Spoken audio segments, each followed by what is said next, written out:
You found the Stealth Podcast. Tonight, we'll travel through dark and lonely stories. Where in the world are you watching from? What time is it there? Subscribe and leave your like to support us. Let's begin.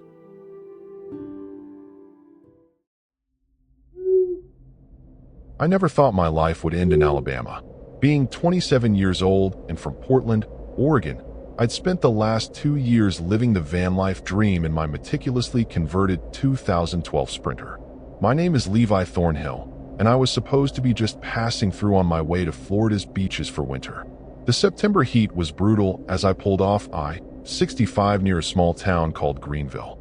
My AC had been acting up, and I needed to find somewhere to park for a few days while waiting for a replacement part. The local mechanic, a burly man with grease-stained coveralls, had assured me it would arrive in no time at all, which apparently meant 3 to 5 business days in Alabama. I found a quiet spot just outside town, backing my van into a clearing by an abandoned farmhouse. The property looked forgotten, weeds climbing halfway up the rotting porch steps. Perfect for someone who valued privacy like me. The nearest neighbor was at least half a mile down the road, and I figured nobody would mind me camping there temporarily. That first night was peaceful enough. I cooked a simple pasta dinner on my portable stove, edited some footage for my modest YouTube channel, and enjoyed the symphony of crickets and distant frogs. Around midnight, I was startled by headlights sweeping across my windows as a pickup truck drove slowly past my hiding spot, but it didn't stop. Probably just locals, I told myself. I woke around 3 a.m. to the sound of something scratching against the side of my van. At first, I thought it was just tree branches, but the clearing had been mostly free of overhanging trees. The scratching continued, methodical and deliberate, moving from the back doors toward the driver's side. My heart hammered in my chest as I lay frozen in my bed. When I finally worked up the courage to peek through my blackout curtains, I saw nothing but darkness. The scratching had stopped. I told myself it was probably just an animal, a raccoon or possum curious about the strange metal beast in their territory. Still, something about the regularity of that sound unsettled me deeply. The next morning revealed shallow, straight lines etched into my van's paint job, running the length of the vehicle. They were too precise to be from animal claws, too deliberate to be accidental. Someone had taken something sharp and dragged it across my home while I slept inside. The violation of my space sent chills down my spine. I considered moving spots immediately, but the mechanic had my part ordered to his shop, and I didn't want to stray too far. Instead, I decided to drive into town for supplies and maybe get a feel for the area. The locals at the general store smiled politely, but fell silent when I mentioned where I'd parked. The cashier, a woman in her 60s with dyed burgundy hair, leaned in and whispered, "You might want to find another spot, honey. That old Keller place has a history." I should have listened to her warning. Should have packed up and driven straight out of Alabama that very day. But curiosity has always been my weakness, and something about her tone made me want to know more rather than less. That mistake would haunt me for whatever remained of my life. Back at the van, I spent the afternoon researching the property online. The Keller farmhouse had been abandoned since 1997 after a family tragedy that the local news had covered in vague, uncomfortable terms. Something about a father, his hunting rifles, and a domestic incident that left 5 dead. The property had never sold, caught in some kind of legal limbo between distant relatives who wanted nothing to do with it. The discovery left me uneasy, but I reasoned that tragic events had happened everywhere. Besides, I wasn't sleeping in the house, just on the overgrown land beside it. As dusk approached, I considered moving but ultimately decided to stay put. I had good solar charging, decent cell signal, and a reasonably flat parking spot. I'd just lock up tight and leave at the first sign of real trouble. That night, I made sure everything was secured, double-checking the locks, closing all window coverings, and keeping my bear spray and heavy flashlight within arm's reach. The night was quiet until about 2 a.m. when I heard what sounded like footsteps circling my van. Slow, deliberate steps that paused occasionally before continuing their perimeter check. My phone showed no service suddenly, though it had been fine earlier. Outside, I could hear what sounded like mumbling, low and incomprehensible. The words weren't clear, but the cadence suggested someone talking to themselves, occasionally punctuated by a soft chuckle. I lay motionless in my bed, barely breathing, as condensation began forming on my windows from the difference between my body heat and the cooler night air. With trembling fingers, I wiped a tiny section of the nearest window clear and peered out. In the dim moonlight, I could make out a figure standing about 20 feet from my van. It was just standing there, watching, a dark silhouette against the night sky. I couldn't make out features, just the impression of someone tall and thin, completely motionless. Dawn couldn't come fast enough. As the first rays of sunlight filtered through my curtains, I cautiously scanned the surroundings. There was nobody there, but I found something disturbing. A circle of small animal bones had been arranged around my van, spaced about 2 feet apart. They formed a perfect perimeter, like some kind of ritual boundary. Thoroughly freaked out, I decided this was definitely my cue to leave. I quickly packed up, disturbing the bones circle as I drove away. My plan was to head straight to the mechanic, see if my part had arrived early by some miracle, or just wait in town where there were people around. As I pulled onto the main road, my rearview mirror showed a lone figure standing at the edge of the property, watching me leave. The mechanic's news wasn't good. Not only had my part not arrived, but the delivery had been delayed another week. When I explained what had happened, his face grew serious. "Those bones mean something to the folk around here," he said quietly. "Someone's marked you. You best find somewhere else to stay, maybe the Walmart parking lot in Montgomery. It's about an hour south." I nodded, thanked him, and headed back to my van. That's when I noticed it, a small, crude doll made of twigs and twine hanging from my side mirror. It hadn't been there when I parked. My hands shook as I removed it, dropping it to the ground like it was poisonous. This was getting beyond disturbing, and a voice in my head screamed at me to drive away and never look back. But something else, some morbid curiosity or perhaps something more sinister, pulled at me to understand what was happening. I decided to follow the mechanic's advice and headed to the Montgomery Walmart, arriving just before noon. The parking lot was busy with shoppers, which provided a sense of security I desperately needed. I was exhausted from the sleepless night and decided to nap for a few hours before figuring out my next move. When I woke up around 5 p.m., I noticed a piece of paper tucked under my windshield wiper. Thinking it was just a flyer, I grabbed it without much thought. My blood ran cold when I unfolded it. Written in cramped, uneven handwriting were the words, "Keller Blood wants Keller land. You're on borrowed time." Below the message was a crude drawing of my van with stick figures surrounding it. This was no longer just creepy night noises or local superstitions. Someone was actively targeting me. I immediately drove to the Montgomery police station and filed a report, but the officer seemed uninterested. "Probably just kids," he said dismissively. "You're living in a van?" Most likely locals trying to scare off the transient. Frustrated and increasingly scared, I went to a coffee shop to use their Wi-Fi and dig deeper into the Keller family history. What I found chilled me to the bone. The domestic incident was actually a ritualistic massacre. James Keller had killed his wife and 3 children before taking his own life, arranging their bodies in a star pattern. According to one obscure blog post, the family had been practicing some form of folk magic for generations, and locals believed the land was now cursed. Even more disturbing were the accounts of Vanlifers and campers who had stayed near the property over the years. 3 separate incidents described people finding bone circles and twig dolls before experiencing increasingly terrifying events. One camper had apparently fled in the middle of the night, abandoning all their gear. Their social media accounts went inactive shortly after. As dusk approached, I noticed a familiar pickup truck circling the Walmart parking lot. It matched the one I'd seen driving past the farmhouse that first night. It made 3 loops before parking several rows away. No one got out, but I could feel eyes watching me from behind its tinted windows. My instincts were screaming at me to leave Alabama altogether. The part for my AC wasn't worth this nightmare.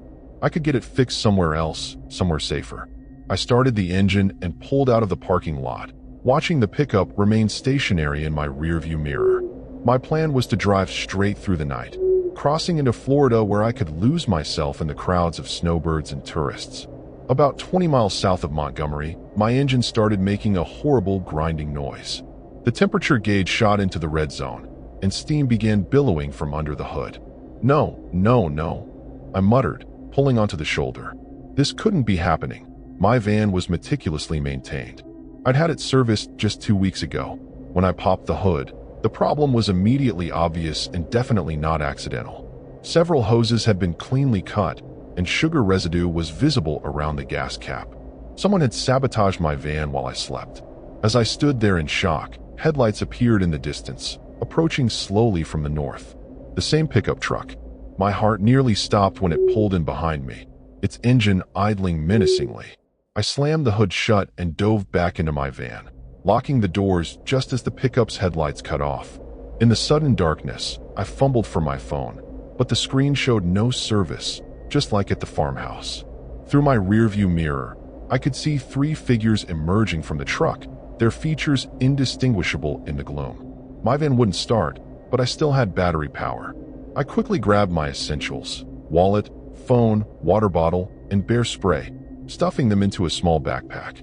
The figures were approaching slowly, spreading out to surround my vehicle. One carried what looked like a hunting rifle, its barrel gleaming dully in the moonlight. "We know you're in there," a man's voice called out, his Alabama drawl stretched into something menacing. "The land chose you. Ain't no use fighting it." I crouched below window level, frantically trying to think of an escape route. The driver's side door was my best bet, opposite from where 2 of the figures stood. If I could make it to the dense woods alongside the highway, I might have a chance to lose them in the darkness. "The Keller Blood needs new vessels," a second voice said, this one higher pitched, almost gleeful. "It's been waiting a long time for someone suitable. You should be honored." With my heart thundering in my chest, I counted silently to 3, then burst through the driver's door, spraying my bear spray in a wide arc. Startled shouts and curses told me I'd hit my mark. I didn't look back, just ran full tilt toward the tree line, the beam of my flashlight bouncing wildly ahead of me. The sound of a rifle shot cracked through the night, but the bullet went wide, splintering bark from a tree several feet to my right. I plunged deeper into the woods, ducking under branches and scrambling over fallen logs. Behind me, I could hear them crashing through the underbrush, their flashlight beams sweeping the forest floor. "He's heading east," one of them shouted. "Cut him off at the creek." I had no idea what creek they were talking about, but I immediately changed direction, heading north instead of east. The forest grew denser, the ground more uneven. Twice I nearly fell, my ankle twisting painfully the second time. But adrenaline kept me moving, the voices of my pursuers growing more distant. After what felt like hours of frantic movement, I came upon an old, dilapidated hunting cabin. With no better options, I ducked inside, praying it wasn't connected to my pursuers. The interior was dusty and abandoned, cobwebs stretching across corners and a musty smell permeating the single room. I found a spot where I could watch the door while staying hidden behind an overturned table. My reprieve was short-lived. Within minutes, flashlight beams began dancing among the trees outside. They were methodically searching the area, closing in on my hiding place. I held my breath as a beam swept across the cabin's single window, illuminating dust motes floating in the stale air. "Check the cabin," a voice commanded, much too close for comfort. He couldn't have gone much farther with that limp. The door creaked open, and a flashlight beam cut through the darkness. I pressed myself deeper into my hiding spot, willing myself to become invisible. The beam swept back and forth, pausing briefly on the table I was hiding behind. I could hear breathing, heavy and expectant, as the searcher took another step inside. Then, unexpectedly, a distant shout pulled their attention away. "Found something. Over here." The flashlight beam quickly withdrew, and I heard footsteps rushing away from the cabin. I waited, counting to 100 before cautiously peering out the window. Their lights were now concentrated about 100 yards away, all 3 figures huddled around something on the ground. This was my chance. I slipped out the back of the cabin and resumed my northward flight, moving as quietly as my throbbing ankle would allow. I had no plan beyond putting as much distance between myself and those people as possible. My phone was still without service, and I had no idea where I was or which direction might lead to safety. Dawn broke with me huddled in the hollow of a massive oak tree, exhausted and terrified. The woods had grown silent around me, no sign of pursuit for the last few hours. My ankle was swollen to twice its normal size, throbbing with each heartbeat. I needed to find help, but fear kept me rooted in place. When I finally worked up the courage to check my phone, I was shocked to see I had 1 bar of service. With trembling fingers, I dialed 911, only for my battery to die mid-ring. The universe seemed determined to isolate me completely.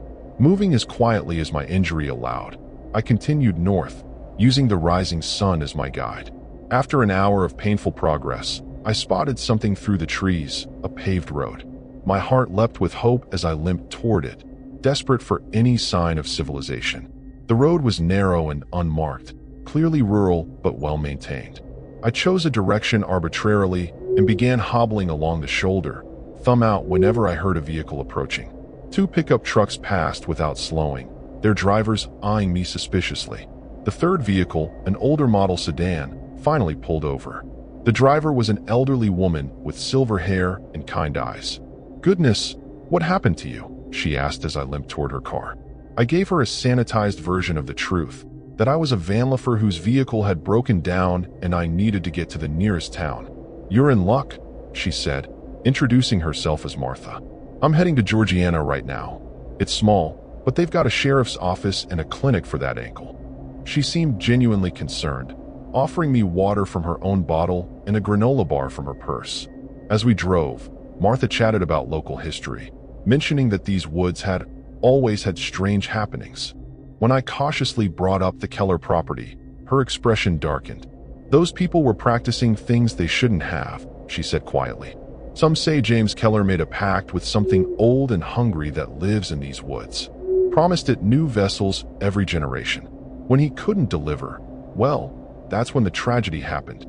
My blood ran cold at her words, too similar to what my pursuers had said. "What do you mean by vessels?" I asked, trying to keep my voice steady. Martha glanced at me, her previously kind eyes now calculating. "Bodies, of course. Fresh ones, with no local connections. No one to miss them too quickly." She smiled, revealing teeth that suddenly seemed too sharp, too numerous. Like vanlifers passing through. Always so convenient. The car accelerated, and I realized with horror that we weren't heading toward any town. The road had narrowed further, trees closing in on both sides. With panic rising in my throat, I grabbed for the door handle, only to find it removed, a smooth metal plate in its place. "Don't fret now," Martha said, her voice dropping an octave, sounding less like an elderly woman and more like something using her vocal cords without quite understanding how they worked. "The Keller land chose you. Been waiting for someone like you for a long time. Someone strong enough to hold what needs holding." I lunged across the seat, grabbing for the steering wheel, but Martha's hand clamped around my wrist with impossible strength. "We're almost there," she said calmly as I struggled. "They're all waiting for you. The vessels before you didn't last long. Too weak, you see. But you, with your spirit and fight, you might give us years." The car turned onto a rutted dirt road, and through the windshield, I could see a familiar sight, the abandoned Keller farmhouse. Except it wasn't abandoned anymore. Lights glowed in every window, and figures moved on the porch. As we pulled into the overgrown yard, I recognized the 3 men from the night before, standing in a semicircle, waiting. And behind them, barely visible through the open front door, were shapes that should not exist in this world. Twisted, elongated things that moved in ways no human body could move. Their limbs too numerous, their faces a blur of features. They reached toward me with appendages that stretched and wavered like smoke. Martha turned to me, her face beginning to shift and flow, her voice now a chorus of many. "Welcome home, Levi Thornhill. The Keller Blood has waited so long for a worthy vessel." As they pulled me from the car toward the house, toward those waiting things, I realized the true horror wasn't what they would do to me. It was what I would become.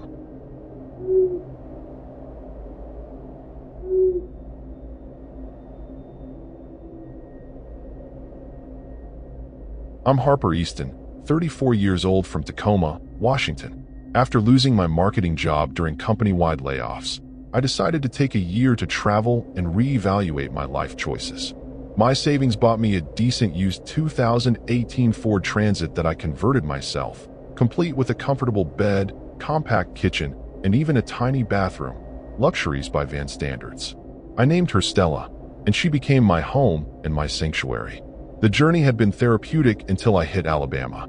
I'd been making my way east, planning to explore the Appalachian Trail, when Stella started making an alarming metallic, grinding noise. I limped into a place called Wetumpka, about 15 miles north of Montgomery. hoping to find a decent mechanic.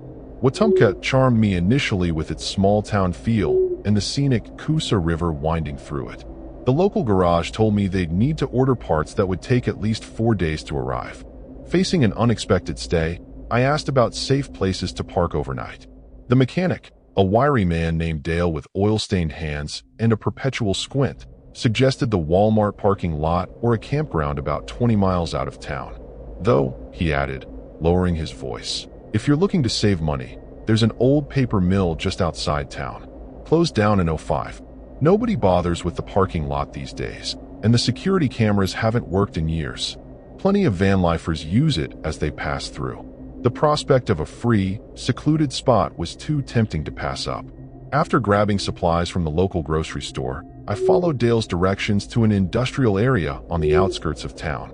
The abandoned mill loomed against the setting sun, a hulking concrete structure with broken windows reflecting the dying light like vacant eyes. The parking lot was empty except for what looked like an old maintenance shed at the far end. Perfect. I backed Stella up against a concrete barrier that gave me a clear view of the single-access road. My rule with stealth camping was always to have an exit strategy. If something felt off, I wanted to be able to drive away without obstacles. As darkness fell, the mill took on an ominous quality. Wind whistled through its empty corridors, creating eerie, hollow moans that carried across the parking lot. I tried to ignore it as I prepared a simple dinner of pasta with canned sauce, one of my Vanlife staples. Around 9, I settled in with my Kindle, planning to read until sleep came. The first disturbance happened just after midnight. A sharp metallic bang echoed from somewhere inside the mill, loud enough to startle me fully awake. I froze, listening intently for any follow-up sounds. Nothing. Probably just loose sheet metal caught in the wind, I reasoned, though my heart disagreed, hammering against my ribs. Sleep came fitfully after that, my subconscious processing every creak and groan from Stella's frame as a potential threat. Around 3 a.m., I woke to the distinct sound of footsteps on gravel, circling my van. Slow, deliberate steps, pausing occasionally as if their owner was examining my home on wheels. Fighting my rising panic, I peered through a crack in my blackout curtains. The parking lot was bathed in moonlight, but there was no one visible. The footsteps continued, however, now at the back of my van. I grabbed my phone and turned on the exterior camera I'd installed as a makeshift security system. The screen showed my rear bumper and the concrete barrier beyond, but nothing else. Yet the footsteps continued, now moving to the driver's side. It was as if someone invisible was circling my van, their feet crunching unmistakably on the gravel. Morning came with blessed normality. Birds chirped somewhere in the distance, and the mill stood silent against the brightening sky. I told myself the night's terrors were a product of an overactive imagination in an unfamiliar place. Still, I decided to check in with the mechanic and see if maybe, just maybe, my parts had arrived early. Dale greeted me with a slow shake of his head. "Shipping delay," he said, not sounding particularly surprised. "Might be another 3 days now. How's that mill parking working out for you?" I hesitated, not wanting to sound paranoid. "It's fine," I said finally. "A bit noisy at night with the wind, but peaceful otherwise." Dale nodded, but something in his expression made me uneasy. "Wind," he repeated, his eyes not quite meeting mine. "Right." I spent the day exploring Wetumpka, trying to shake off my unease. The town had a pleasant downtown area with a few shops and cafes. At a local coffee shop, I struck up a conversation with the barista, a woman in her 20s named Zoe who seemed genuinely interested in my van lifestyle. "How long are you staying in town?" she asked as she handed me my latte. "Few more days," I replied. "My van's getting some work done at Dale's." "Where are you parking at night?" When I mentioned the paper mill, her smile faltered slightly. "Huh, brave choice." I asked her what she meant, and she glanced around as if checking who might be listening. "Nothing really," she said, her voice lowered. "Just old stories. That mill had a bad accident back in the 90s before it closed. Several workers died when a machine malfunctioned. Some people say, well, it's just silly superstition." That night, I returned to the mill with growing apprehension. Part of me wanted to find another spot, but Wetumpka wasn't exactly flush with free, inconspicuous parking options. Besides, I told myself, I didn't believe in ghosts or silly local legends.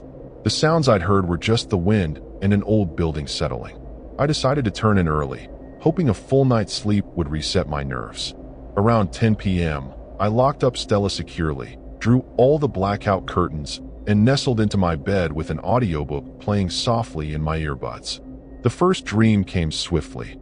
I was walking through the mill, its interior impossibly vast and maze-like. The floors were slick with something dark that smelled metallic. In the distance, I could hear machinery running, a rhythmic, pounding noise that seemed to match my heartbeat. I woke with a start, my earbuds having fallen out, the audiobook still playing faintly beside me. The digital clock on my dash read 1:17 a.m. Outside, the wind had picked up, whistling around Stella's edges with an almost human quality. I was about to put my earbuds back in when I heard it, a distinct tapping on my driver's side window. Tap, tap, tap, 3 times, then silence. Then again, tap, tap, tap. My breath caught in my throat. This wasn't the wind. This was deliberate, rhythmic. I lay frozen, unwilling to move, unwilling to check what might be outside. The tapping continued, moving from window to window around my van as if someone, or something, was testing each one. When it reached the back doors, it changed from tapping to a slow, deliberate scratching. The sound of something sharp being dragged across metal sent shivers down my spine. My mind flashed to the camera feed from the previous night, how nothing had been visible despite the clear sound of footsteps. With trembling hands, I reached for my phone and activated the exterior camera again. The feed showed my back doors, illuminated dimly by moonlight. Nothing was there, yet the scratching continued, now moving in a pattern that sounded almost like writing. I must have fallen asleep again, because the next thing I knew, morning light was filtering through my curtains. For a moment, I wondered if the night's disturbances had been another dream. Then I remembered the scratching and bolted upright. Pulling on a sweatshirt, I cautiously opened my van door and stepped outside. The morning was crisp and clear, the mill standing silently as it had the day before. I walked around to the back doors, my heart pounding against my ribs. What I saw made me stumble backward in shock. Carved into the metal of my doors, in jagged, uneven letters about an inch high, were the words, "They're still working." I drove straight to the police station, hands shaking on the steering wheel. The officer who took my report, a stocky man named Sergeant Coleman with a salt and pepper mustache, seemed more irritated than concerned. "Vandalism happens," he said dismissively after examining the scratches. "Probably local kids.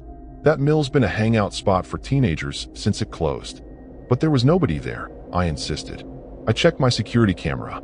Sergeant Coleman's eyebrow arched skeptically. "Those little cameras don't work worth a damn in low light. Trust me, it was kids. I'll have a patrol car swing by there tonight, but I'd suggest finding a different parking spot." Frustrated, but with few options, I headed to Dale's garage to check on my van's repairs. He was underneath another vehicle when I arrived, but rolled out when he heard me approach. "Still waiting on parts," he said before I could ask. Then, noticing my expression, "Something wrong?" I showed him the scratched message on my doors, and his face darkened. "Damn," he muttered. "That's not good." "The police think it's just kids," I said. Dale wiped his hands on a rag, his eyes not meeting mine. "Maybe," he said, but his tone suggested otherwise. After a moment's hesitation, he added, "Look, there's an RV park about 20 miles south of here. Might be worth the drive for a couple nights." I considered it, but balked at the idea of paying for a campground when my budget was already strained by the unexpected repairs. "I'll be fine," I assured him. "The police said they'd send someone to check the area tonight." As I turned to leave, Dale called after me, "Harper." When I looked back, his face was troubled. "Just don't go inside the mill, okay? No matter what you hear." His warning haunted me as I drove back to town, seeking distraction. I found it at the local history museum, a small building near the courthouse that promised to kill a few hours. The elderly docent seemed delighted to have a visitor and eagerly showed me around the modest exhibits. When I casually inquired about the paper mill, her enthusiasm dimmed. "Oh, that place," she said with a small shudder. "Terrible business. What happened there?" She told me the story, how in 1993, 5 workers had been killed when a massive paper processor malfunctioned, its spinning blades breaking free and tearing through the production floor. The machine had been running at full capacity, the workers pulling an overnight shift to meet a deadline. The worst part, she confided, leaning closer, is that the company knew the machine was faulty, had reports about it for weeks, but replacing parts would have delayed production, and they had quotas to meet. The accident led to lawsuits, hefty fines, and eventually, the mill's closure. Some folks say those workers never left, the docent added, her voice dropping to a whisper, that they're still trying to finish their shift. I returned to the mill as dusk approached, the docent's story playing in my mind. Part of me wanted to find another spot, but something kept drawing me back. Curiosity, perhaps, or a stubborn refusal to be chased away by local legends and what was probably just teenage vandals. This time, I parked closer to the access road, positioning Stella for a quick getaway if needed. As darkness fell, I secured everything tightly, preparing for another night of strange noises. I even set up my phone to record any sounds, determined to gather evidence if the tapping and scratching returned. Around midnight, it started, not tapping this time, but a low, rhythmic humming. It was coming from inside the mill, a sound like machinery operating at a distance. I checked my phone's audio recording to make sure it was capturing the noise. Then, against my better judgment and Dale's explicit warning, I slipped outside with my powerful flashlight. The humming grew louder as I approached the mill's broken entrance, a gaping hole where loading dock doors had once been. Concrete debris crunched under my feet as I stepped inside, my flashlight beam cutting through the darkness. The interior was vast and cavernous, ceiling lost in shadows despite my light. Rusty machinery loomed like sleeping giants, covered in decades of dust and cobwebs. The humming seemed to come from deeper inside, past what must have been the main processing floor. I should have turned back. Every instinct screamed at me to return to the relative safety of my van. But the journalist in me, the part that had once dreamed of investigative reporting before settling for marketing copywriting, pushed me forward. The humming led me to a massive room filled with what looked like industrial-sized paper cutters and processors. And there, in the center, was a machine that seemed impossibly clean compared to its dust-covered neighbors. Its metal surface gleamed in my flashlight beam as if recently polished. More disturbing were the dark stains surrounding it. Old, rusty splatters that radiated outward from the machine like a macabre halo. The humming was coming directly from this device, growing louder and more insistent as I approached. I was about to step closer when a hand grabbed my shoulder from behind. I screamed, whirling around, my flashlight catching the startled face of a police officer. "Ma'am," he said sharply, "this area is condemned. You can't be in here." The officer, Patrolman Jackson according to his nameplate, escorted me firmly but politely back to my van. He explained he was doing the patrol checks Sergeant Coleman had promised and had spotted my flashlight beam through the mill windows. "You're lucky I found you," he said, his tone stern but concerned. "That building is structurally unsound. Floor could have collapsed right under you." I nodded, embarrassed at being caught trespassing but more troubled by what I'd seen inside. "I heard machinery running," I explained. "It sounded like something was operating in there." Patrolman Jackson's expression didn't change, but something flickered in his eyes. "Old buildings make strange noises," he said dismissively. "Wind, settling foundations, animals. Mine plays tricks in the dark." He recommended I find another place to stay, firmly this time, not as a suggestion. When I mentioned my financial constraints, he grudgingly offered an alternative. "There's a rest area on Highway 231, about 10 miles south. Not officially for overnight parking, but if you're quiet and leave early, nobody will bother you." I thanked him, promising to be gone within the hour. But as he turned to leave, I couldn't resist asking, "Do you know anything about the accident that happened here? In the 90s? Jackson paused, his back to me. "Before my time," he said after a moment. "But my uncle worked here back then. Lost 2 friends in that mess." He glanced back at the mill, his face half illuminated by my van's interior light. "Some things are better left alone, Miss Easton. Some places, too." With that ominous advice, he returned to his patrol car and drove away, leaving me alone in the suddenly too quiet parking lot. I should have listened. I should have driven straight to that rest area and forgotten all about the Wetumpka paper mill. But what I'd seen inside, that impossibly clean machine amidst the decay, the humming that seemed to be coming from non-functioning equipment, had left me with questions that demanded answers. Besides, it was already past midnight. The drive to the rest area would take at least 15 minutes, and I was exhausted from the previous night's disturbances. I convinced myself that one more night here would be fine, especially now that the police knew I was around. I secured Stella's doors and windows, double-checking everything before settling back into bed. My phone continued recording ambient noise, while my exterior camera monitored the area just outside my van. If anything strange happened tonight, I'd have evidence. Sleep came fitfully, punctuated by vivid dreams of machinery and dark corridors. In one particularly disturbing sequence, I was operating one of the paper processors, feeding endless sheets into its hungry maw while shadowy figures watched from catwalks above. A sudden, loud bang jarred me awake. For a moment, I lay disoriented, unsure if the noise had been part of my dream. Then it came again, a metallic clang from outside, like something heavy falling onto concrete. My phone showed 3:17 a.m.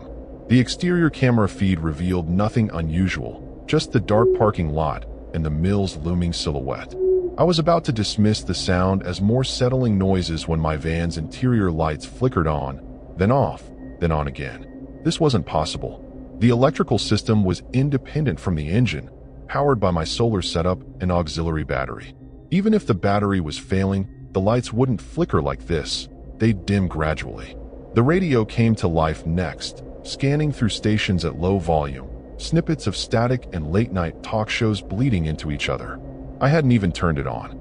I reached for the power button, but before I could press it, the scanning stopped on a frequency broadcasting only static. Through the white noise, a voice emerged, distant and distorted, like someone speaking through layers of interference. "Still working, deadline, need help." The temperature inside Stella plummeted suddenly, my breath clouding in front of my face. The windows frosted over in seconds, ice crystals forming in impossible patterns that looked disturbingly like handprints. I lunged for the driver's seat, determined to start the engine and get far away from this place. But when I turned the key, nothing happened, not even the clicking of a failing starter. Stella was dead. Outside, the mill's broken windows now glowed with a faint, pulsing light, as if something inside was powering up. The radio static grew louder, the voice more distinct. "Come help us finish. Deadline approaching. Need more hands." Movement in my peripheral vision drew my attention to the windshield. Through the frost patterns, I could make out figures emerging from the mill, 5 of them, walking with unnatural stiffness toward my van. They appeared to be wearing work uniforms, but their forms were indistinct, wavering like heat mirages. I frantically tried the engine again, praying for it to start. On the third attempt, Stella roared to life, the headlights cutting through the darkness to illuminate the approaching figures. In their harsh glare, I could see that these weren't people at all, at least not anymore. Their bodies were mangled, torn in ways that should have made movement impossible. Their faces were masks of agony, frozen in the moment of their deaths. With a scream caught in my throat, I slammed the van into reverse, tires squealing as I backed away from the horrific procession. The figures moved faster in response, closing the distance with unnatural speed. The closest one, a tall man with half his torso shredded, reached for my driver's side door. I shifted to drive and floored the accelerator, swerving around them and heading for the access road. In my rearview mirror, I could see them turning to follow, their movements jerky but relentless. I drove blindly through the night, putting as much distance as possible between myself and the mill. My hands trembled violently on the steering wheel, my breath coming in ragged gasps. What I'd seen wasn't possible, wasn't real. Yet the ice crystals slowly melting on my windows and the persistent chill in Stella's interior told me otherwise. Dawn found me parked at a truck stop just across the Georgia state line, afraid to close my eyes. I'd driven for hours, taking random turns, paranoid that those things might somehow be following me. I couldn't shake the image of their mutilated bodies, the frozen expressions of agony on their faces. My phone, which had been recording all night, contained nothing but static and the occasional sound of my own frightened breathing. The camera footage showed nothing approaching my van, just empty parking lot and then my panicked departure. According to the objective evidence, I'd fled from nothing. As morning light strengthened, I felt a desperate need to understand what had happened. I couldn't just drive away and pretend it never occurred. Those figures, those voices, They had seemed so genuinely distressed, trapped in some horrible limbo of their final moments. After a few hours of fitful sleep in the truck stop parking lot, I made a decision that would prove fatal. I would return to Wetumpka one last time, speak to Dale about my repairs, and then visit the local library to research the mill accident. Knowledge was power. Understanding what happened might help me process the trauma of what I'd experienced. Dale was surprised to see me. "Thought you might have moved on," he said, wiping grease from his hands. "Your parts came in this morning. Could have her fixed by tomorrow." I nodded, relief washing over me at the prospect of getting Stella fully operational again. "I'll be back tomorrow then. Is there somewhere I could stay tonight? Somewhere not near the mill?" Dale's expression softened with something like pity. "Saw something out there, didn't you?" When I didn't answer immediately, he sighed. "My cousin has an Airbnb on the other side of town. I can call her, see if it's available." The Airbnb was a small guest house behind a main residence. Nothing fancy but clean and, most importantly, nowhere near the abandoned industrial area. I thanked Dale profusely for arranging it, then headed to the Wetumpka Public Library. The library was small, but surprisingly well organized. With the help of a friendly librarian, I found newspaper archives documenting the 1993 accident. The articles confirmed what the museum docent had told me. 5 workers killed when a paper processor malfunctioned during an overnight shift. What she hadn't mentioned were the details of their deaths. The machine's industrial blades had broken free, turning the processing floor into a scene of unimaginable carnage. The victims were identified as Thomas Rourke, Michael Chun, Darius Washington, Robert Keller, and James Hoffman, all local men with families in the area. The most disturbing detail came from a follow-up story published months later. According to the investigation, the men had been working frantically to meet an impossible deadline set by management. They were understaffed and operating dangerous machinery at unsafe speeds. Their supervisor had locked the emergency shutdown overrides to prevent any interruption to production. When the machine failed, they couldn't stop it. Even more damning, maintenance reports showed the processor had been flagged for repair weeks earlier, but management had postponed service to avoid production delays. The company eventually paid millions in settlements and fines, but for 5 families, no amount of money could replace what they'd lost. As I read, a sick feeling grew in my stomach. The figures I'd seen, their mangled bodies, they matched the descriptions of the victims' injuries. A small photograph accompanied one article, the 5 men standing proudly in front of the very machine that would later kill them. They looked young, vibrant, ordinary men just doing their jobs. I counted them in the photo, then froze. There were only 5 men in the accident reports, but in my vision the previous night, I could have sworn I saw 6 figures emerging from the mill. I was so absorbed in this discrepancy that I didn't notice someone approaching until they spoke. "Finding what you're looking for?" It was Patrolman Jackson, not in uniform, but clearly recognizable. I jumped, startled by his sudden appearance. "Just researching local history," I stammered. Jackson nodded slowly, his eyes dropping to the newspaper articles spread before me. "The mill accident," he observed. "Like I said, my uncle worked there. Lost good friends that night." Something in his tone made me look closer at him. "Your uncle, what was his name?" "William Jackson," he replied. "He was supposed to be on that shift too. Called in sick at the last minute. They brought in a replacement, some new guy, just started that week. He died with the others." A chill ran through me as I processed this information. The new guy? He isn't mentioned in these articles. Jackson's expression darkened. Company did everything they could to minimize the PR damage. The new hire, Mason Briggs, his family got paid extra to keep quiet, keep his name out of the papers. Company claimed he wasn't properly trained, tried to shift blame onto him. As he spoke, I had a sudden, terrible realization. The 6th figure I'd seen, the one leading the others, had been different somehow. Not just in appearance, but in the way it moved, with purpose rather than the jerky, wounded gait of the others. "What happened to the mill after it closed?" I asked, trying to keep my voice steady. Jackson shrugged. "Sat empty for years. Company went bankrupt eventually. Property's been tied up in legal limbo ever since." He hesitated, then added, "My uncle, before he died, he used to say he could hear the machines running sometimes. Said his friends were still trying to finish that last batch, still trying to meet that deadline." I felt cold despite the library's warmth. "And no one ever goes inside? No security?" Town can't afford it. Besides, his voice dropped low. Anyone with sense stays away from that place, especially at night. I thought about the clean machine amid all that dust and decay, the humming I'd heard, the voices on my radio begging for help with their deadline. A terrible suspicion was forming in my mind. These men, I said carefully. They died without completing their work, right? A deadline they never met. Jackson nodded slowly. Uncle said they were just minutes away from finishing when the machine failed. Would have been the biggest order they'd ever fulfilled. I thanked him for the information and gathered my things, mind racing. The sixth figure, Mason Briggs, the replacement worker whose name had been scrubbed from official records, seemed significant somehow. What if he was different from the others? What if he was the one keeping them there, trapped in an endless loop of their final shift?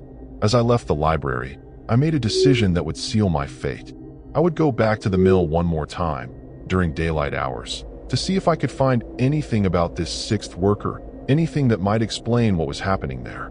The mill looked less imposing in afternoon sunlight, just another abandoned industrial relic slowly being reclaimed by nature.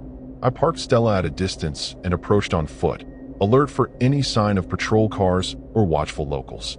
The entrance I'd used the previous night gaped open like a wound in the building's facade. Inside, dust motes danced in shafts of sunlight streaming through broken windows. Everything looked exactly as it had before, except the machine. The processor that had been so strangely clean amid the decay was now as dust-covered as its neighbors. No sign remained of its mysterious midnight operation or the bloodstains I'd seen surrounding it. I approached cautiously, examining it from every angle. Nothing seemed unusual until I noticed a small metal plate on its side, partially obscured by dust. Wiping it clean revealed a maintenance log, with dates and technician initials scratched into the surface.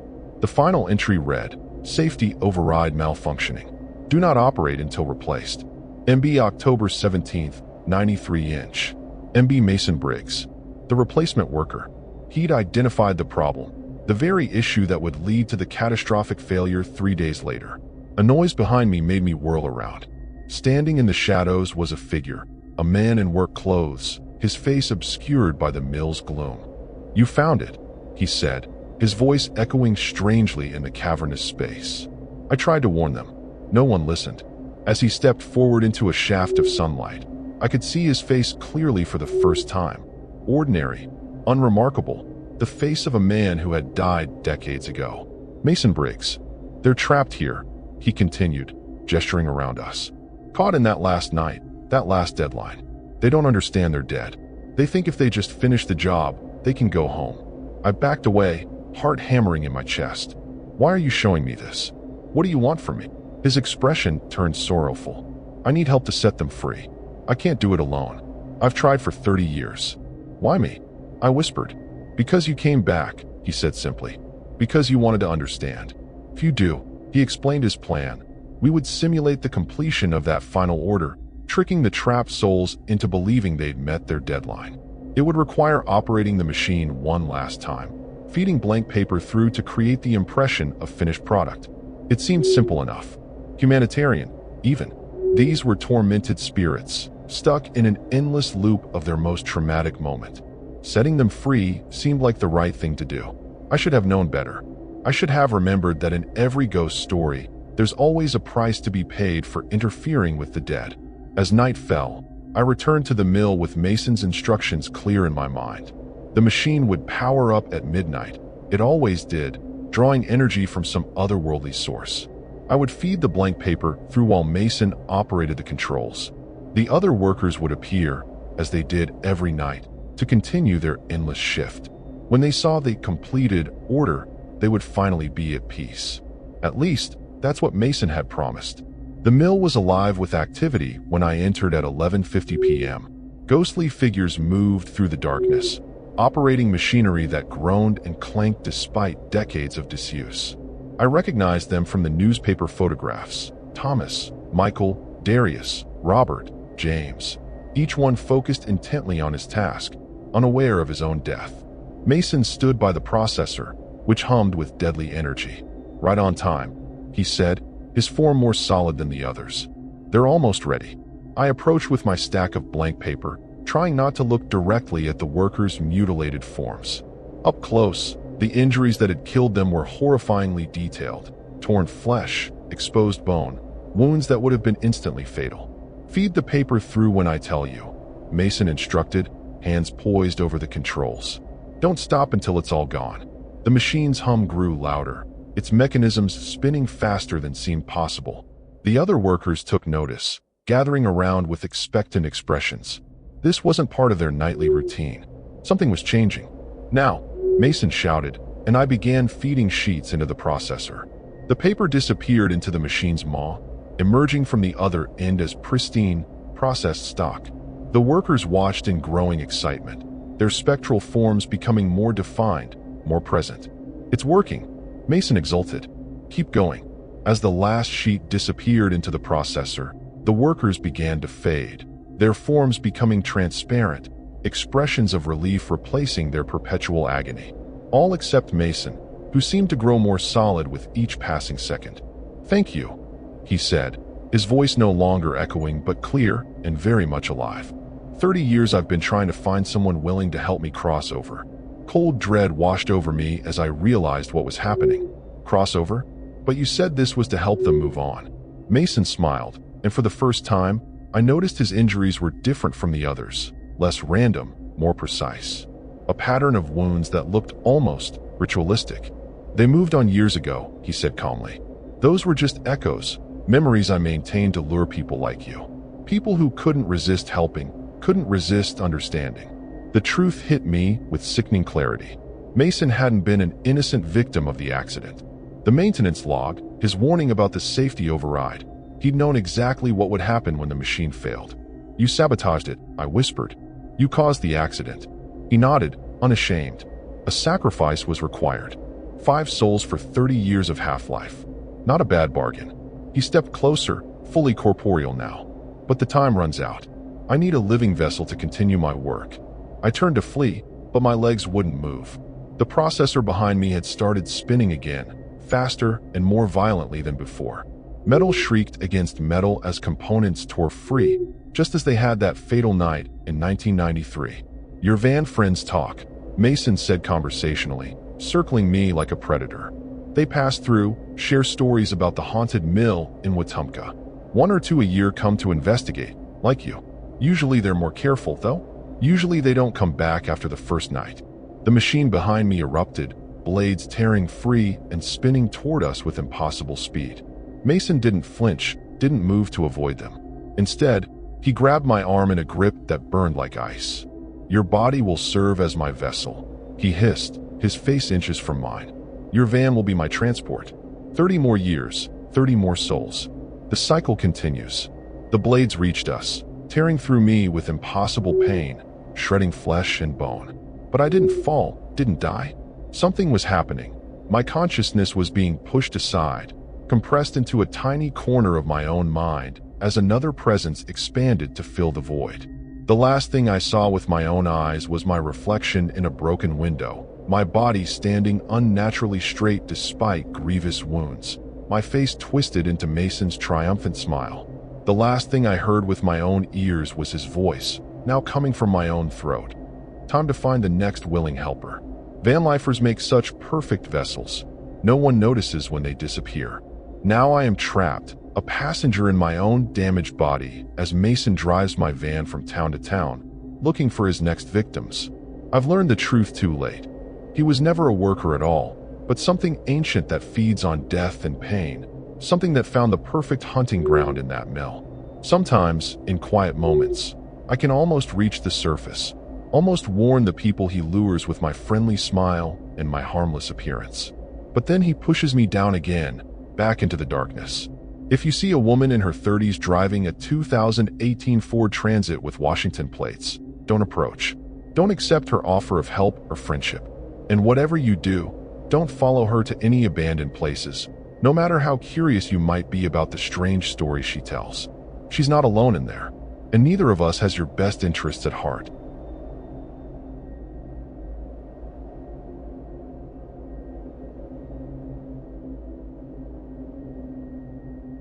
Darkness clung to the edges of my van's windows as I parked on a quiet dirt pull-off just outside Mobile, Alabama. I'm Aloan Carver, 29 years old, from Atlanta, Georgia. My converted Sprinter van, nicknamed Drifter, is my home. Solar panels, a cozy bed, and all the freedom I craved after ditching my soul-sucking office job. Tonight, though, the air felt heavy, like the world was holding its breath. I'd driven 6 hours from Atlanta, chasing a whim to explore the Gulf Coast. Mobile seemed like a good stop, with its sleepy marshes and hidden backroads. I flicked on my LED lantern, casting a warm glow inside Drifter, and checked my phone. No signal. Typical for these rural stretches, but it still made my stomach twist. I rummaged through my cooler, pulling out a turkey sandwich I'd made earlier. The bread was a little soggy, but it hit the spot. Outside, crickets screamed, their chorus so loud it felt like they were inside my head. I'd parked near a patch of pine trees, maybe a mile from the nearest highway. The spot looked safe enough. No signs, no trespassing warnings. Just a flat bit of dirt beside a narrow road. I locked the doors, more out of habit than fear, and scrolled through my journal. I'd been writing about the places I'd seen, Savannah's haunted squares, Asheville's misty trails. But tonight, my pen felt heavy, like it knew something I didn't. My van's interior is my sanctuary. I've got fairy lights strung along the ceiling, a tiny sink, and a shelf of dog-eared books. It's not much, but it's mine. I climbed into my bed, pulling the flannel blanket up to my chin. The air was muggy, even with the roof vent cracked open. I thought about my friend Thane, who'd been texting me earlier. He's 32, a tattooed mechanic from Birmingham, always nagging me to get a CB radio for emergencies. I laughed it off. My van's got enough gadgets. But as I lay there, the silence between cricket chirps felt wrong, like something was listening back. I tried to shake the feeling. Maybe it was just the long drive messing with me. I'd passed a gas station about 20 minutes back, where a grizzled clerk named Marla gave me a weird look when I bought a Coke. She muttered something about sticking to main roads, before turning back to her crossword. I figured she was just grumpy, but now her words gnawed at me. I grabbed my flashlight, double-checking the locks. Drifter's got reinforced deadbolts. Overkill, maybe, but I'm not taking chances. The pines outside swayed in a faint breeze, their needles whispering secrets I couldn't decode. Sleep wasn't coming easy. I kept thinking about my old life in Atlanta, the cubicle I swore I'd never go back to. Vanlife was supposed to be freedom, not this creeping dread. I popped in my earbuds, letting some lo-fi music drown out the crickets. My mind wandered to Cale, a 27-year-old photographer I'd met in Chattanooga. He'd tagged along for a week, snapping shots of Drifter against mountain backdrops. He was supposed to meet me in Mobile tomorrow, but his texts had been spotty. I figured he was just flaky. Artist, you know? Still, I wished he was here now. The lantern's glow flickered, though the battery was fresh. I sat up, heart thumping. It's just the wiring, I told myself. Drifter's old, and I'm no electrician. But the air felt thicker now, like I was breathing through a wet cloth. I peeked through the blackout curtains, expecting nothing but trees. Instead, I caught a glimpse of something pale in the distance, a shape that didn't belong. Too tall to be an animal, too still to be a trick of the light. My breath hitched, but I blinked, and it was gone. Probably just exhaustion playing tricks, right? I slid back into bed, pulling the blanket tighter. My flashlight stayed within reach, its weight reassuring. I told myself I was being paranoid. Vanlife is full of weird moments, strange noises, lonely nights. You get used to it. But as I closed my eyes, I couldn't shake the image of that pale shape. It felt like it had seen me, like it knew I was alone. I turned up my music, forcing my brain to focus on the beat. Sleep finally started to creep in, but it wasn't peaceful. It was the kind of sleep that feels like falling into a pit. The next morning, I woke to a faint scratching sound. Not loud, but steady, like nails on metal. It was coming from the side of the van. My heart slammed against my ribs as I grabbed the flashlight, still half tangled in my blanket. The scratching stopped, then started again, slower, deliberate. I held my breath, straining to hear over the pounding in my ears. Maybe it was a branch, caught in the wind. But the air was still, no breeze, no rustling pines. I crept to the window, my fingers trembling as I lifted the curtain's edge. Nothing, just the same dirt patch and trees, bathed in gray dawn light. But the scratching didn't stop. It was lower now, near the wheel well. I clutched the flashlight like a club, my mind racing. I'm not the horror movie type. I don't go chasing creepy noises. But sitting there, frozen, felt worse. I had to know what it was. I unlocked the side door, my hand slick with sweat, and cracked it open just an inch. The scratching stopped. Silence. Then, from somewhere deeper in the pines, a low whistle, like a tune, but wrong, broken. My blood ran cold. Sunlight barely pierced the pines as I stood outside Drifter, my flashlight still gripped tight. That whistle from the trees lingered in my head, sharp and wrong, like a kid's tune warped by something nasty. I'm a Lowen Carver, 29, from Atlanta, and I don't spook easy, but my gut was screaming to get out of Mobile. The dirt pull-off looked normal now. Birds chirped, the air smelled of damp earth, but normal felt like a lie. I checked the van's exterior for scratches. Nothing. No marks, no branches, just my faded blue paint job. I told myself it was an animal, maybe a raccoon. But that whistle? No animal I know whistles like that. I climbed back inside, locking the door fast. My phone still had no bars, which was starting to feel less like bad luck and more like a problem. I fired up Drifter's engine, half expecting it to stall just to screw with me. It roared to life, thank God. I needed to move, find a main road, maybe meet Kale in Mobile like we'd planned. His last text, from 2 days ago, said he'd be at a coffee shop called the Bean Counter by noon. Flaky or not, I could use a familiar face. I pulled onto the narrow road, gravel crunching under my tires, and kept my eyes on the rearview mirror. The road twisted through marshy patches, with Spanish moss hanging like torn curtains. I passed a rusted sign for Bayou La Batterie, but it was half swallowed by vines. My GPS was useless, no signal, just a frozen map. I cursed under my breath, remembering Thane's advice about that damn CB radio. He'd fixed a buddy's van once, said backroads like these could swallow you whole. I laughed then, but now? Not so funny. I fumbled for my paper map, glancing between it and the road. A wrong turn could land me in a swamp, and Drifter's no off-roader. About 10 minutes in, I spotted a pickup truck parked crooked on the shoulder. It was old, white, with a dented tailgate. Nobody was around, but a red cooler sat open beside it, spilling ice onto the dirt. My stomach nodded. Who leaves their stuff like that? I slowed down, debating whether to stop. Helping could be dumb, horror movie dumb, but ignoring it felt wrong too. I honked twice, waiting. No one came. Against my better judgment, I pulled over, keeping Drifter running. I grabbed my tire iron from under the seat. Better safe than stupid. The cooler had a few beers and a soggy pack of hot dogs, like someone left in a hurry. I called out, "Hello? Anyone here?" My voice sounded thin, swallowed by the humid air. No answer, just a faint rustle in the reeds nearby. Probably a bird, I told myself, but my grip on the tire iron tightened. I scanned the truck's cab, empty, keys still in the ignition. That's when I noticed the scratches on the driver's door. Not random, but deep, like someone carved them with a blade. My heart thudded. This was bad, scary bad. I backed toward Drifter, eyes darting between the truck and the reeds. The rustling stopped, but now I felt watched, like eyes were burning holes in my back. I climbed into the van, slamming the door so hard my water bottle fell off the counter. I hit the gas, tires spitting gravel. The truck shrank in my mirror, but the uneasy feeling didn't. I kept driving, telling myself I'd call the cops once I got a signal. But what would I say? Found a creepy truck and got spooked. Yeah, real helpful, alone.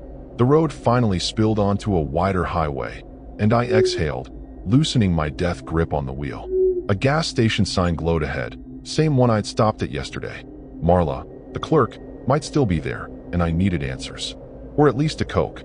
I pulled into the lot, parking near the pumps. The place looked grubbier in daylight, with peeling paint and a flickering neon sign. My phone pinged. 1 bar, finally. A text from Kale popped up. Running late. Meet me at 2? I replied, where you at? No response. Typical Kale. Inside, Marla was behind the counter. Same crossword, same sour look. I grabbed a soda and asked if she'd seen anything weird out here lately. She squinted, like I'd asked her to solve world hunger. Weird's normal round here, she said, then leaned closer. Saw a guy last week. Looked like he hadn't slept in days. Kept muttering about someone following him. My skin prickled. I pressed her for more, but she shrugged. saying he drove off toward the bayou.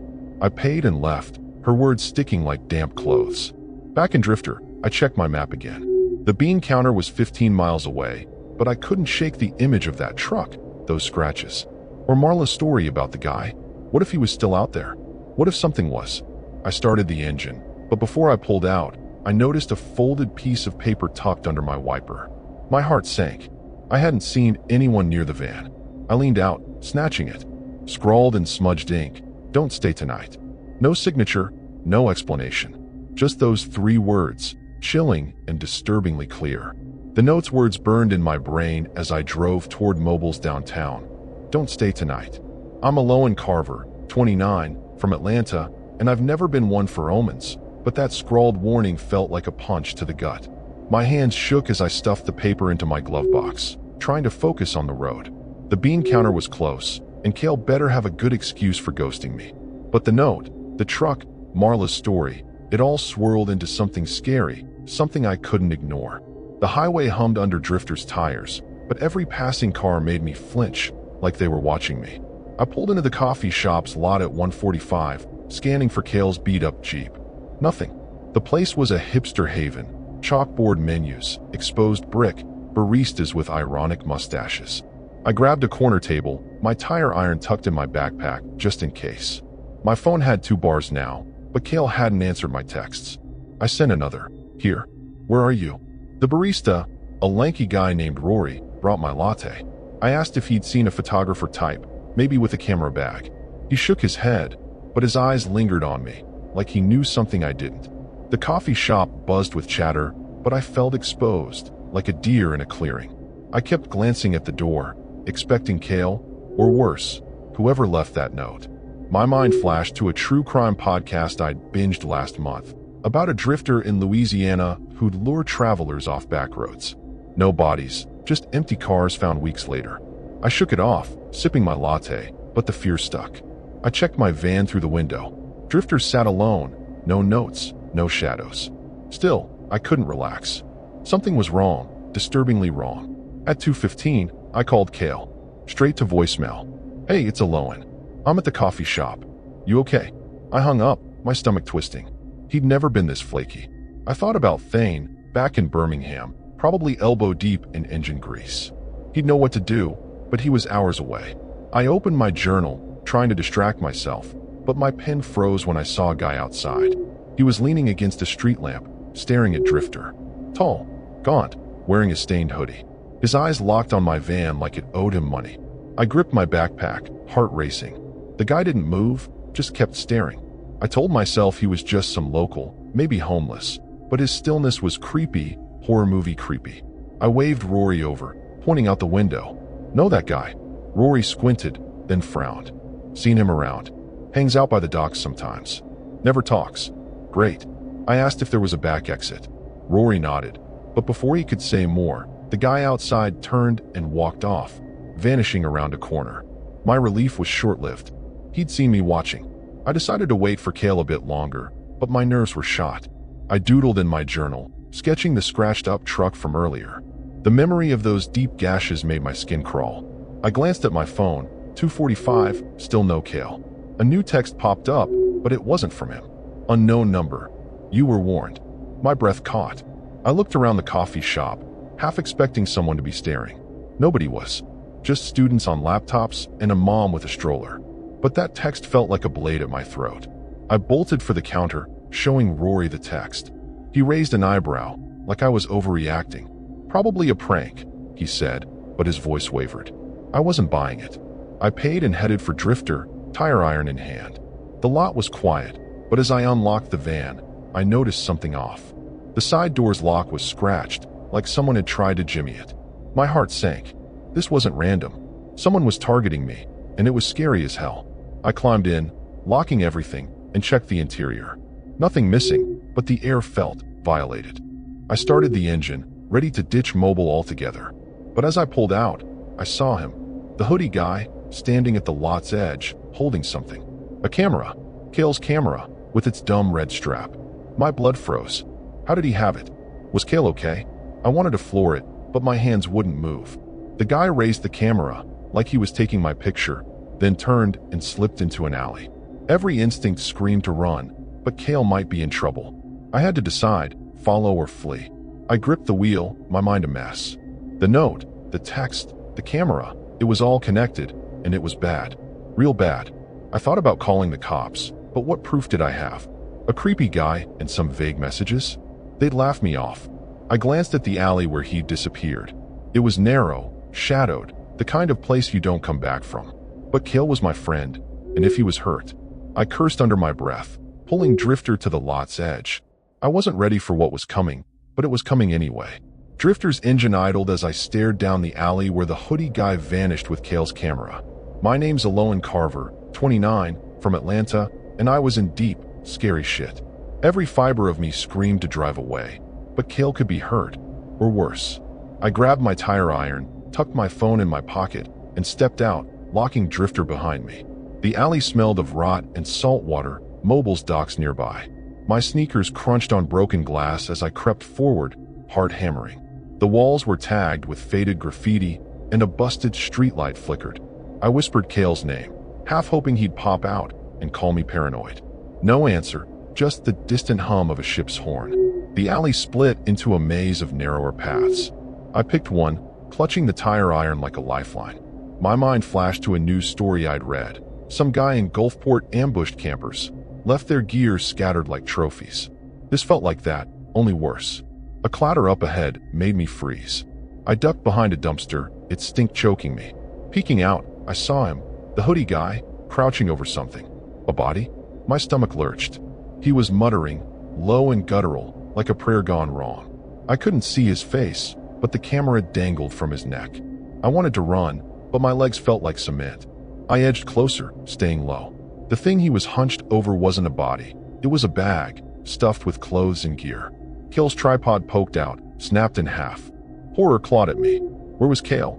The guy stood, turning slightly, and I saw a knife in his hand, blade glinting under the flickering light. My breath hitched, loud enough to echo. His head snapped toward me, eyes hidden in shadow. I bolted, tire iron banging against my thigh as I sprinted back toward the alley's mouth. His footsteps pounded behind me, heavy and fast, disturbingly close. I burst onto the street, Drifter's blue bulk a beacon. My keys fumbled in my shaking hands as I unlocked the door. The guy was closing in.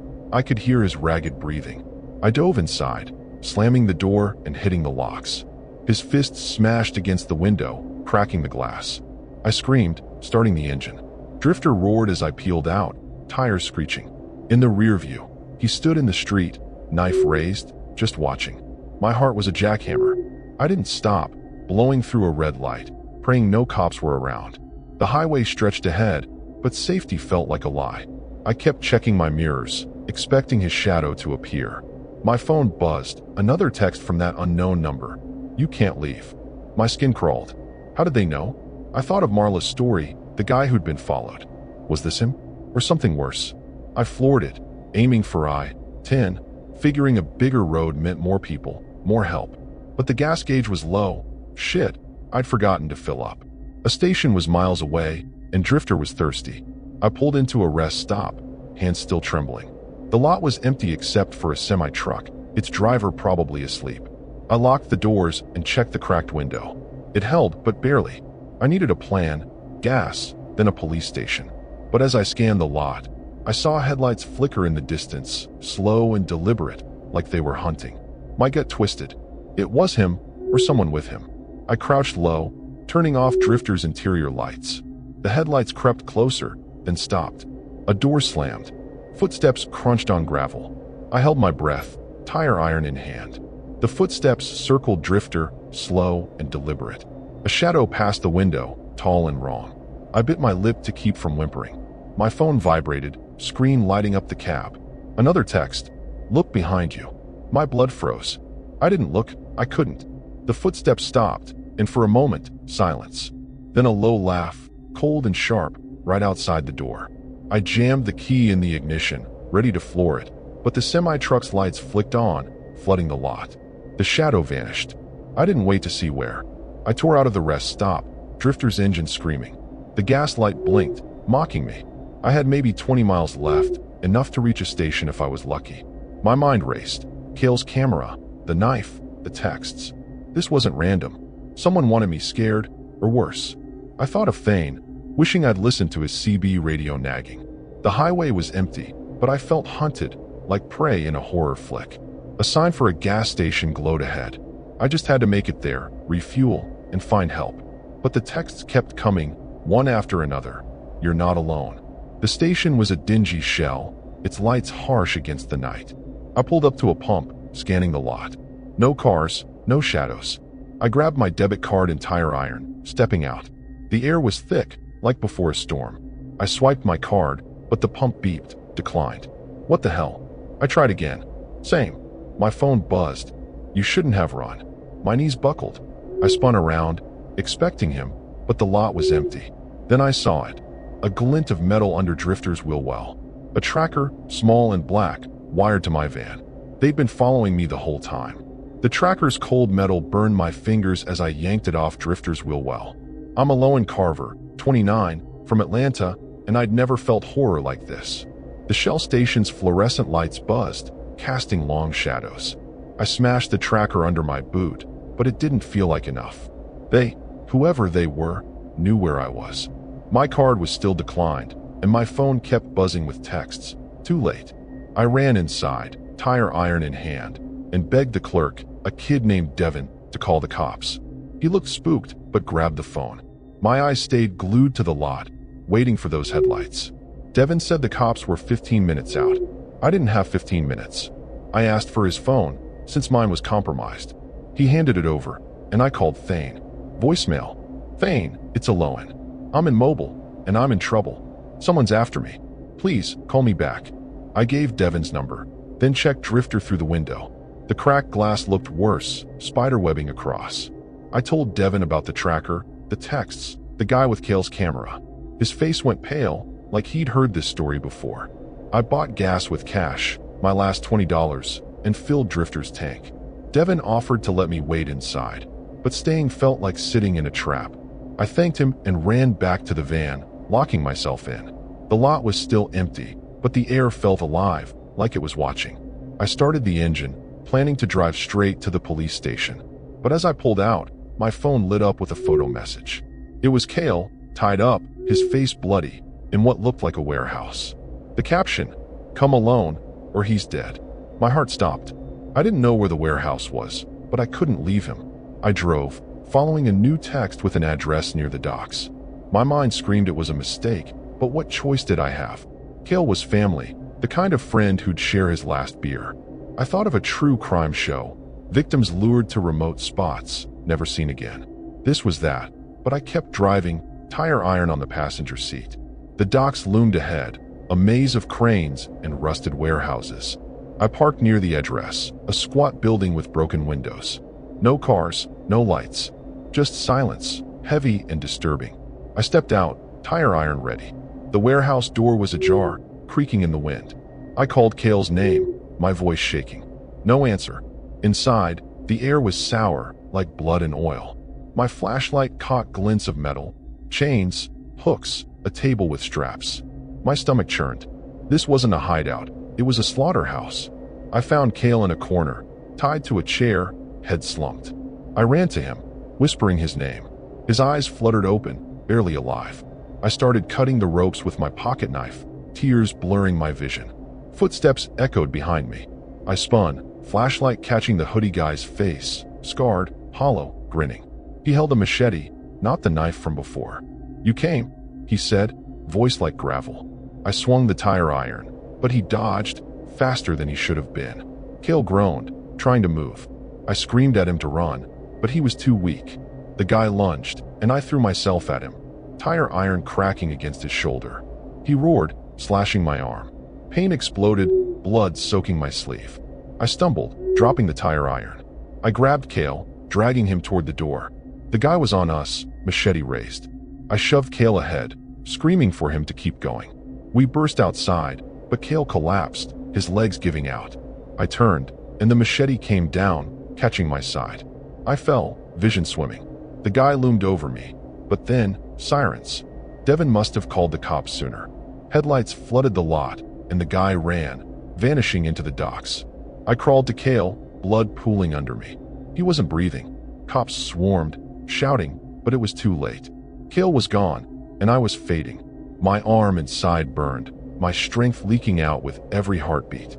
A cop knelt beside me, saying help was coming, but his voice was distant. I thought of Drifter, my home, now a witness to this nightmare. I'd made a deadly mistake, coming here alone, thinking I could save Cale. The warehouse, the texts, the tracker, it was a trap, and I'd walked right in. My eyes closed, the world slipping away, tragedy sealing my story. The paramedics worked on me, but I didn't feel it. My last thought was of Thane, probably checking his voicemail, too late to help. Mobile's docs faded, and so did I. The horror wasn't just the guy with the machete, it was the choice I made, the one that cost Cale his life, and me mine. Vanlife was freedom, but freedom has a price. Mine was paid in blood, in a warehouse where hope died. The cops would find Drifter, my journal, maybe even the note. But they'd never catch him. He was out there, waiting for the next van to park in the wrong place.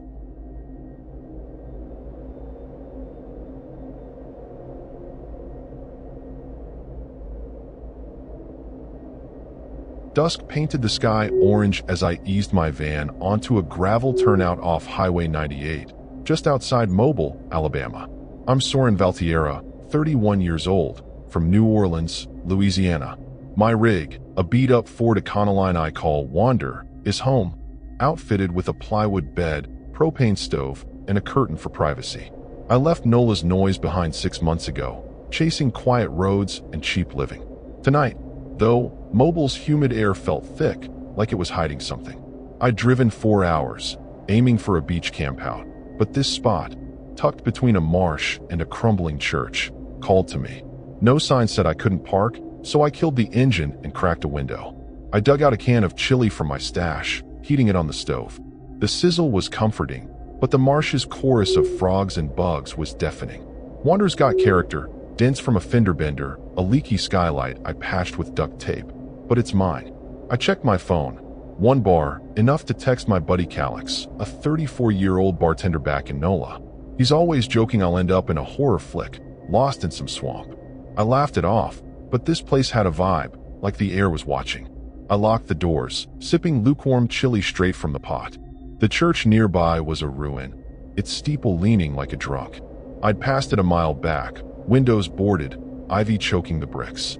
It looked abandoned, but a faint light had flickered inside as I drove by. Probably kids, I figured, or my eyes playing tricks. I'm not the superstitious type, grew up in NOLA, where ghost stories are bar talk, but that light stuck with me. I grabbed my flashlight, more for comfort than need, and settled onto my bed. Wander's walls are thin, so every rustle outside felt close, too close. I scrolled through my playlist, picking some blues to drown out the frogs. My mind wandered to Zinnia, a 28-year-old artist I'd met in Pensacola. She'd sketched Wander's dents, calling them battle scars. We were supposed to link up in Mobile tomorrow for a street fair. Her last text said she was crashing with a cousin here, but it was vague, no address. I shrugged it off. Zinnia's a free spirit, always dodging plans. Still, I wish she was here. Solo van life is freedom, but nights like this? It's lonely. The chili sat heavy in my gut as I dimmed my lantern. I'd parked far enough from the road to avoid attention, but close enough to bolt if needed. Calix once told me about a guy in Slidell who got jumped camping in his truck, left him with a busted jaw and no wallet. I shook off the memory, checking Wander's locks again. The marsh smelled of decay, creeping through the window. I closed it, sweat beading on my neck. Mobile wasn't new to me. I'd passed through before, but this spot felt off, scary in a way I couldn't pin down. I pulled out my journal, scribbling about the day's drive. The church kept creeping into my thoughts. That light, was it real? I'm no detective, but curiosity gnawed at me. I thought about a true crime doc I'd watched, where squatters turned an old building into a trap for travelers. Ridiculous, right? But my flashlight stayed close. I climbed under my quilt, the blues still playing low. The frogs went quiet for a second, and in that silence, I heard it. A faint thump, like something heavy dropped nearby. My heart kicked up, but I stayed still, listening. The thump didn't repeat, but now every creak in Wander sounded loud. I told myself it was an animal, maybe a gator in the marsh. Happens all the time, Soren, chill. But my gut wasn't buying it. I sat up, grabbing the flashlight. The beam cut through the dark, catching the church's silhouette through my curtain. That light was back, faint but steady, glowing in the boarded-up window. My skin prickled. Someone was there, and it didn't feel right. I killed the music, straining to hear. The frogs were back, but now there was a low hum, like voices chanting, too faint to make out. My mind raced. Kids, drifters, or something worse. I'm not the hero type, but ignoring it felt dumber than checking it out. I slipped on my boots, flashlight in one hand, a wrench from my toolkit in the other. Wander's door creaked as I cracked it open, the marsh air hitting me like a wet rag. The church loomed, its light flickering like a dare. I stepped out, locking Wander behind me. The gravel crunched underfoot as I moved toward the church, staying low. The hum grew clearer, definitely voices, not singing but speaking, fast and urgent. My pulse hammered, but I kept going, drawn by that stupid light. The church's door was ajar, a chain lock dangling, broken. I peeked inside, flashlight shaking. Shadows moved on the walls, and the air smelled wrong, like blood and candle wax. Whatever was happening in there, it was bad, horror bad. I froze at the church's broken door, my flashlight beam trembling on the cracked wood. I'm Soren Valtierra, 31, from New Orleans, and I was way out of my depth.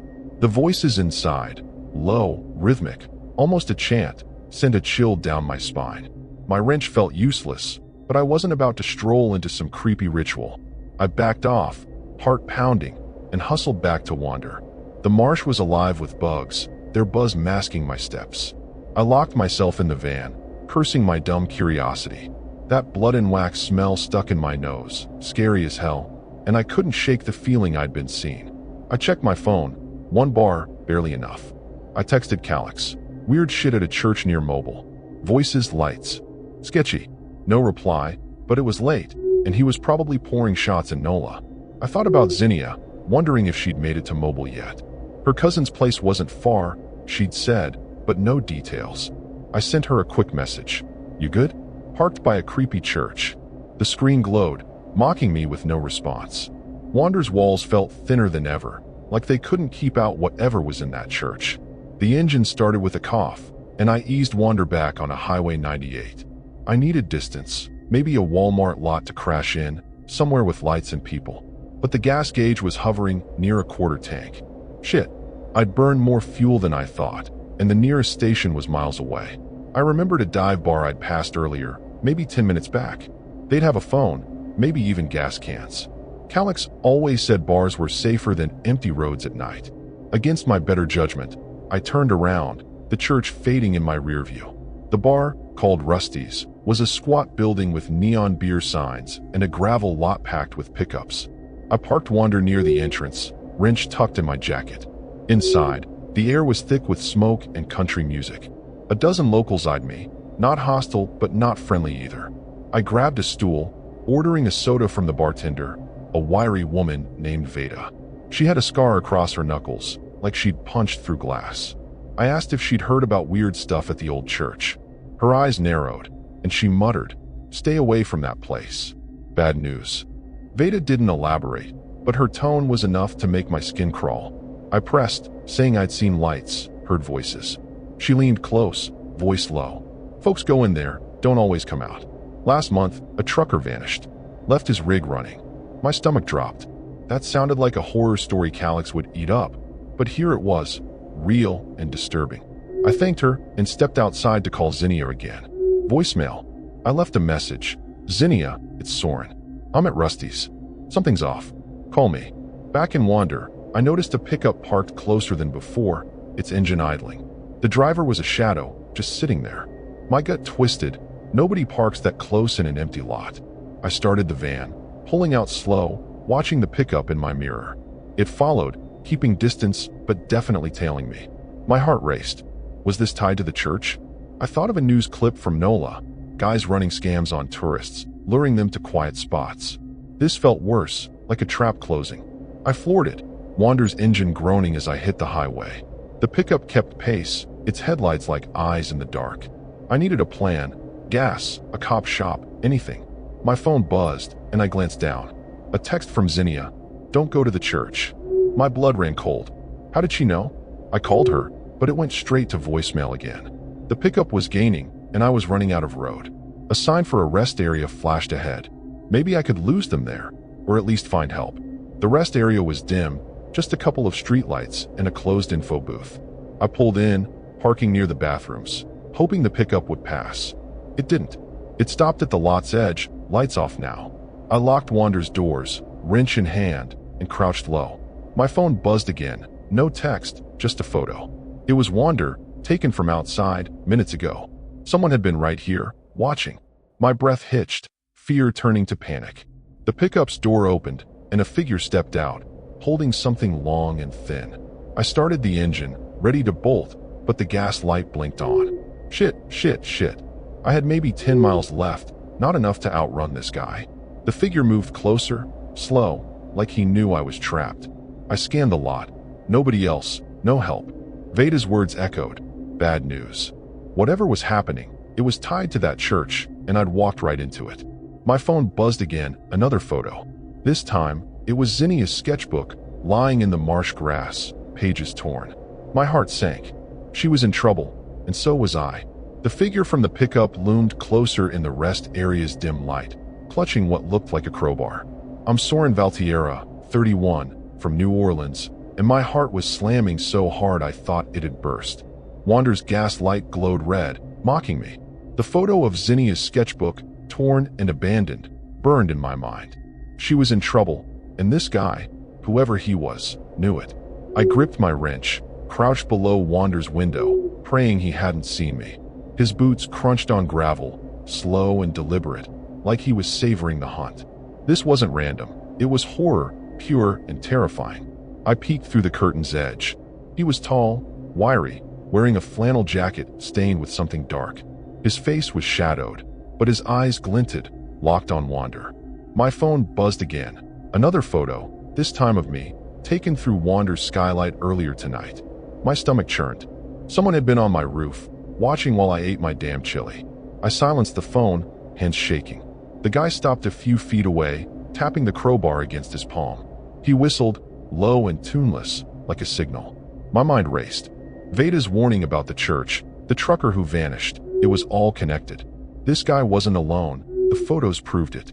I thought of a documentary I'd seen about cults in rural Texas, luring travelers into traps. Was that what the church was? A lure? I needed to move, but Wander was low on gas, and the lot was empty. No help, just me and this creep. He circled the van, dragging the crowbar along the side.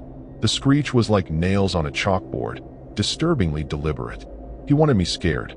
I fumbled for my flashlight, hoping to blind him if he tried the door. Wander's locks were solid, but the skylight, the duct-taped skylight, was a weak spot. If he climbed up, I was screwed. I whispered to myself, stay calm, Soren, but calm was long gone. The whistling stopped, and I heard a new sound. Metal on metal, like he was prying at the door. My blood froze. I grabbed my phone, texting Calix. Rest area off 98. Guy with crowbar. Help. No bars now, but I hit send anyway, praying it'd go through. The prying stopped, and I risked another glance. He was gone. No footsteps, no shadow, just silence. My relief lasted 2 seconds before a loud thud hit the roof. He was up there. The skylight creaked, tape peeling under his weight. I lunged for the driver's seat, starting the engine. Wander sputtered, but caught. I floored it, tires spinning, and the guy slid off, hitting the ground with a grunt. In the rear view, he scrambled up, crowbar raised, as I peeled onto the highway. My heart was in my throat, but I wasn't safe yet. The gas light blinked, relentless. I had maybe 5 miles before Wander died. The highway was dark, no cars, no lights. My phone buzzed, a text from an unknown number. You saw too much. My skin crawled. They knew I'd been at the church, seen their setup. I thought of Zinnia, her sketchbook in the marsh. Was she caught up in this? I called her again, voicemail. Zinnia, it's Soren. I'm being followed. Tell me you're okay. The highway stretched on, but I felt trapped, like a rat in a maze. A mile later, headlights flared behind me. The pickup was back, closer this time, its grill like a snarling beast. I pushed Wander harder, engine whining. The rest area had been a warning. This was the Real chase. My mind flashed to a news story. Hitchhikers in Alabama, found gutted in ditches, no suspects. Was this guy one of them? The pickup rammed my bumper, jolting me forward. I swerved, barely keeping control. A sign for a gas station glowed ahead, 2 miles. If I could make it, I'd have a shot. The station's lights were a beacon, but the pickup stayed glued to me. I skidded into the lot, nearly clipping a pump. A clerk was inside, an older guy, sweeping. I honked, waving frantically, but he didn't look up. The pickup stopped at the lot's edge, idling. My hands shook as I grabbed my wrench and phone. Another text, "She's with us." My heart sank. Zinnia. They had her, and they wanted me to know. I locked the doors, watching the pickup. The driver stepped out, crowbar in hand, and started walking toward me. I screamed for the clerk, banging on Wander's window. The guy was halfway across the lot now, his face clear under the station's lights, pockmarked, grinning like this was fun. The clerk finally looked up, dropping his broom. He ran to the door, but the guy with the crowbar didn't flinch.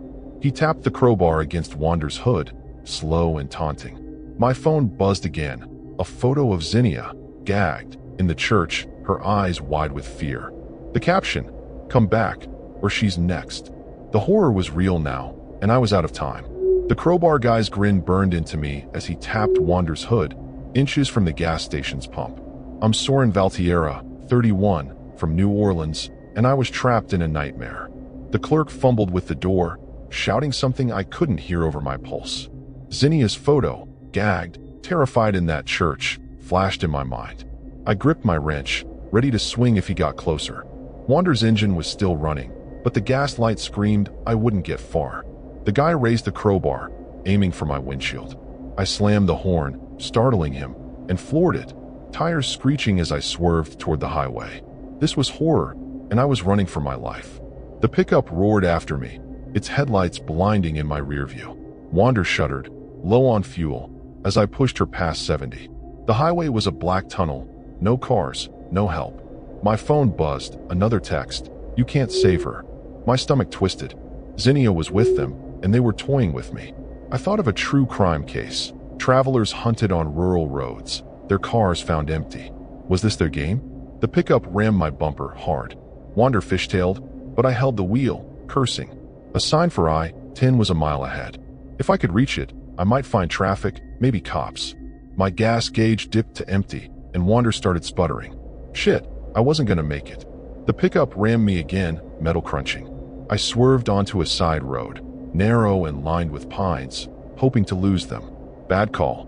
The road was a dead end, ending at a rusted gate. I slammed the brakes, heart pounding.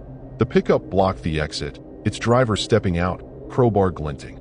I locked the doors, scanning for anything, a weapon, a way out. My flashlight was heavy enough to crack a skull, but against that crowbar, I was screwed. I grabbed my phone, texting Calix again, dead end off 98. Guy's gonna kill me. No signal, but I sent it anyway.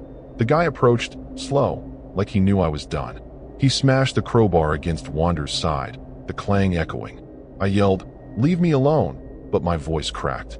He laughed, low and guttural, and started prying at the door. My mind raced. Zinnia, the church, the photos. This wasn't just about me. They wanted something bigger. I flicked on the flashlight, blinding him for a second, and gunned the engine, aiming for the gate. Wander crashed through, splintering wood, but the engine coughed and died.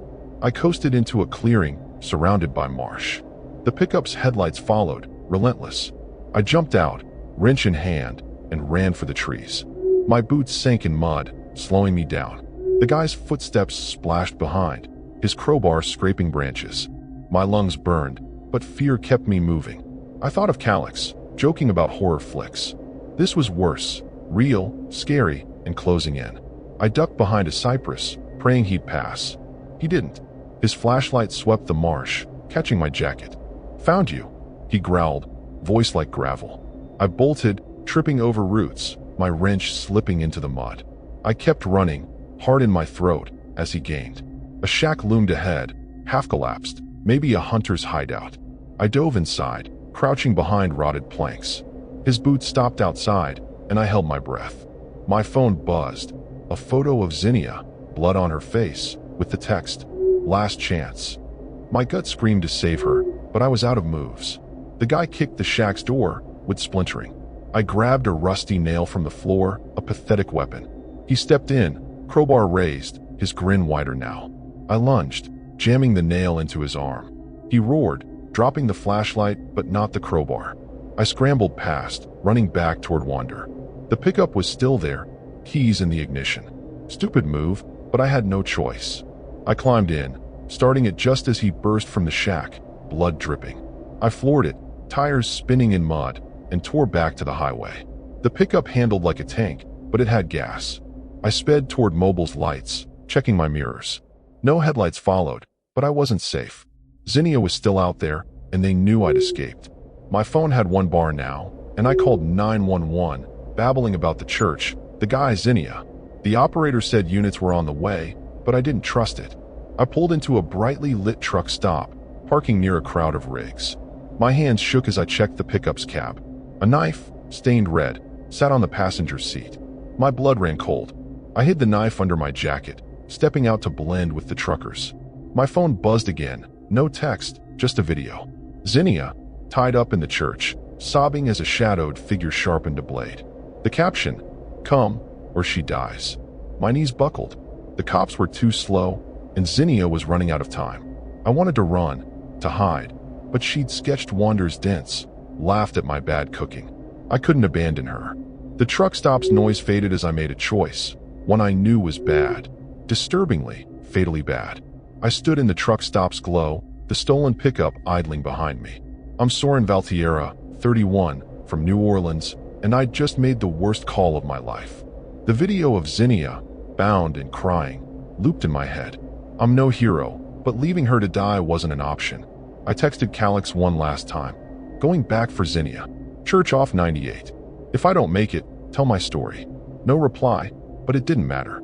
I climbed into the pickup, the bloodstained knife on the seat a grim reminder of what I was facing. The church was 15 minutes away, and every second felt like a countdown to horror. I drove, the highway blurring past.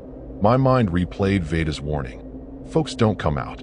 I thought of a news report, bodies found in Alabama marshes, linked to a local gang. Was this them? The church's steeple came into view, its light flickering like a sick joke. I parked 100 yards out, hiding the pickup in the pines. The knife went in my belt, the flashlight in my hand. My arm throbbed from the marsh chase, but adrenaline kept me sharp.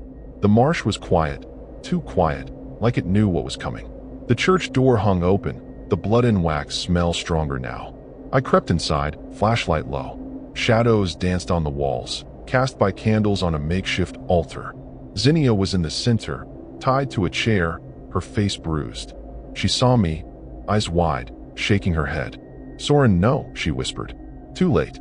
Footsteps echoed, and the crowbar guy stepped from the dark, his arm bandaged where I'd stabbed him.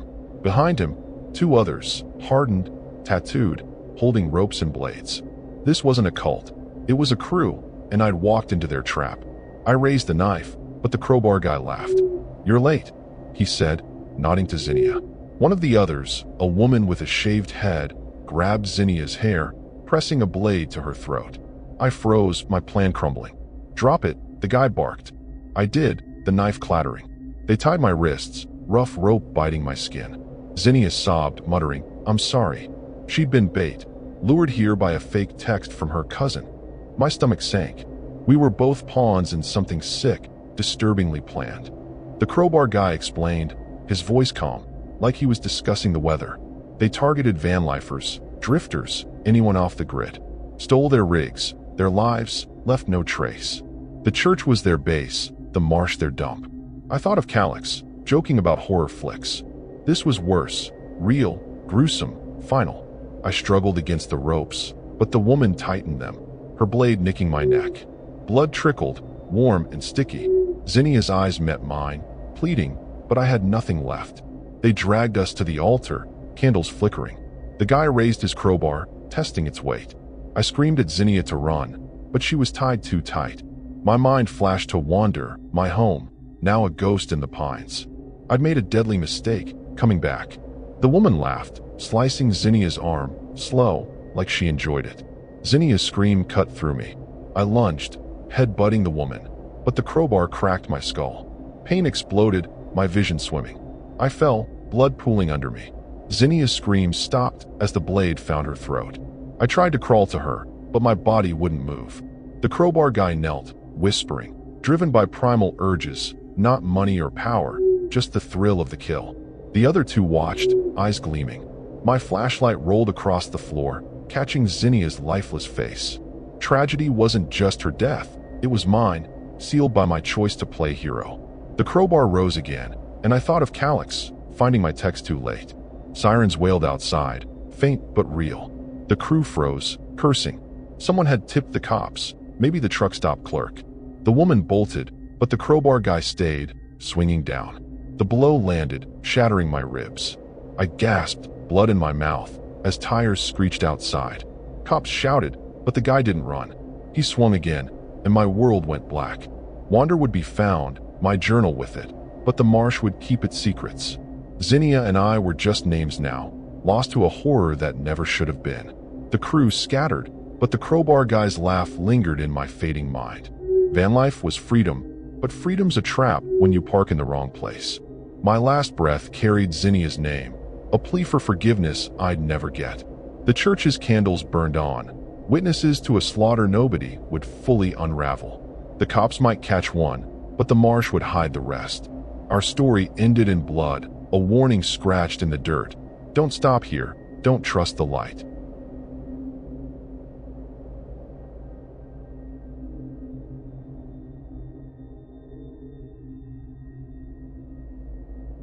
Twilight draped Mobile, Alabama, as I parked my van on a quiet stretch off Dauphin Island Parkway. I'm Juniper Hale, 27 years old, from Savannah, Georgia. My rig, a retrofitted Dodge camper I call Ramble, is my escape from Savannah's tourist crowds, complete with a fold-out bed, solar lights, and a tiny fridge. I'd driven 5 hours, chasing a whim to see Mobile's bayous. This spot, near a tangle of oaks and a derelict boat ramp, seemed secluded enough. No parking signs, just marsh grass and a salty breeze. I locked Ramble's doors, but the quiet felt heavy, like it was waiting for something scary to break it. I cracked open a beer, the hiss loud in Ramble's cozy interior. The oaks outside swayed, their shadows clawing at my windows. I've got a knack for finding weird spots. Savannah's haunted alleys train me well, but this place had a strange pull. I checked my phone. 2 bars, enough to text my friend Dax, a 33-year-old carpenter back in Georgia. He's always razzying me about getting lost in redneck country. I sent him a pic of Ramble by the ramp, joking, ready for my horror movie debut. No reply yet, but it was early. Ramble's got quirks, flickering lights, a sticky side door, but it's home. I rummaged through my cooler, pulling out a peanut butter sandwich. The marsh was alive with crickets, their chirps like a pulse. A mile back, I'd passed a bait shop, its neon sign buzzing live shrimp. The clerk, a grizzled guy named Otis, had stared when I bought a water. "Night's no good out here," he'd said, eyes flicking to Ramble. I brushed it off, small-town paranoia, right? But now, alone, his words gnawed at me, a little too disturbing. I flipped on my radio, low jazz filling the van. My mind wandered to Leora, a 29-year-old baker I'd met in Charleston. She'd joined me for a weekend, teaching me to make sourdough in Ramble's tiny oven. We planned to meet in Mobile tomorrow for a food truck festival. Her last text was cheery but vague. "See you soon, staying with a friend." I figured she was just busy. Still, I wish she was here. Van life is freedom, but nights like this, they test you. I double-checked the locks, sipping my beer. The radio crackled, jazz cutting to static.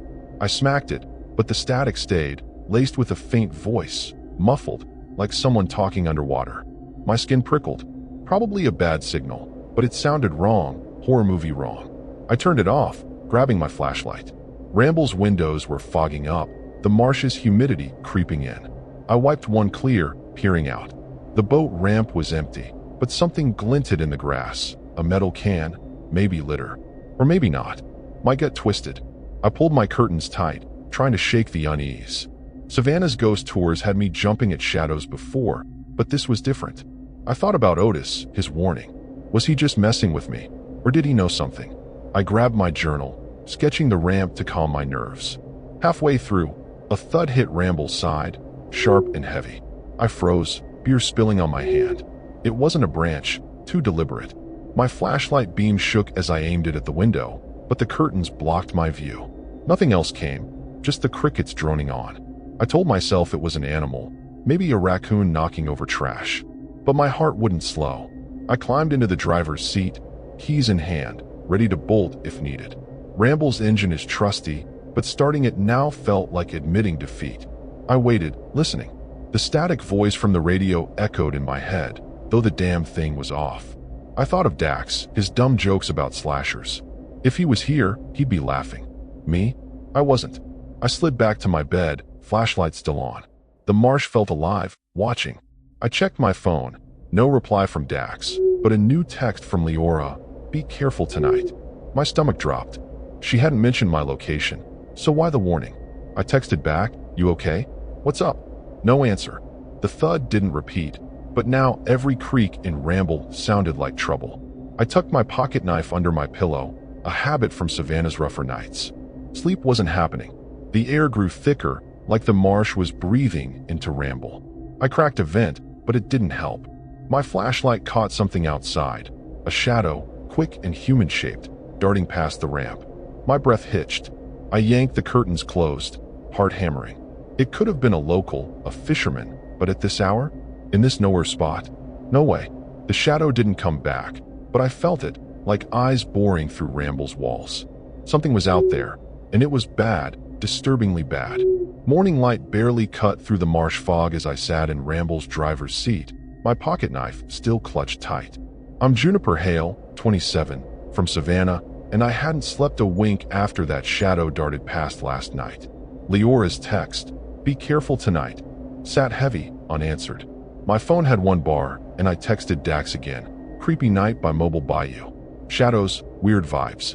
No reply. Ramble's battery was fine, but the gas was half empty, and I wasn't sticking around this boat ramp. That thud, that shadow, it was all wrong, scary wrong. I started the engine, ready to find a safer spot. The parkway was quiet, just a few early fishermen passing by. I drove toward Mobile's downtown, aiming for the food truck festival where I'd meet Leora. My stomach growled. Yesterday's sandwich was long gone. I passed the bait shop again, its neon sign off now. Otis's warning about the night echoed, making me wonder if he'd seen something out here. I pulled into a gas station, parking near the pumps. My phone buzzed, a text from an unknown number. You shouldn't have stayed. My heart skipped. How'd they know where I was? I filled Ramble's tank, eyes scanning the lot. A beat-up sedan idled nearby, its driver hidden behind tinted windows. My gut screamed to leave, but I needed food and answers. Inside the station, the clerk, a bored teen named Bryce, barely looked up from his phone. I grabbed a coffee and asked if he'd heard of trouble by the boat ramp. He shrugged, muttering, drunk sometimes, or worse. Worse? I pressed, but he clammed up, saying he didn't mess with that. His dodge was disturbing, like he was hiding something. Back in Ramble, I checked my phone. Still no word from Leora or Dax.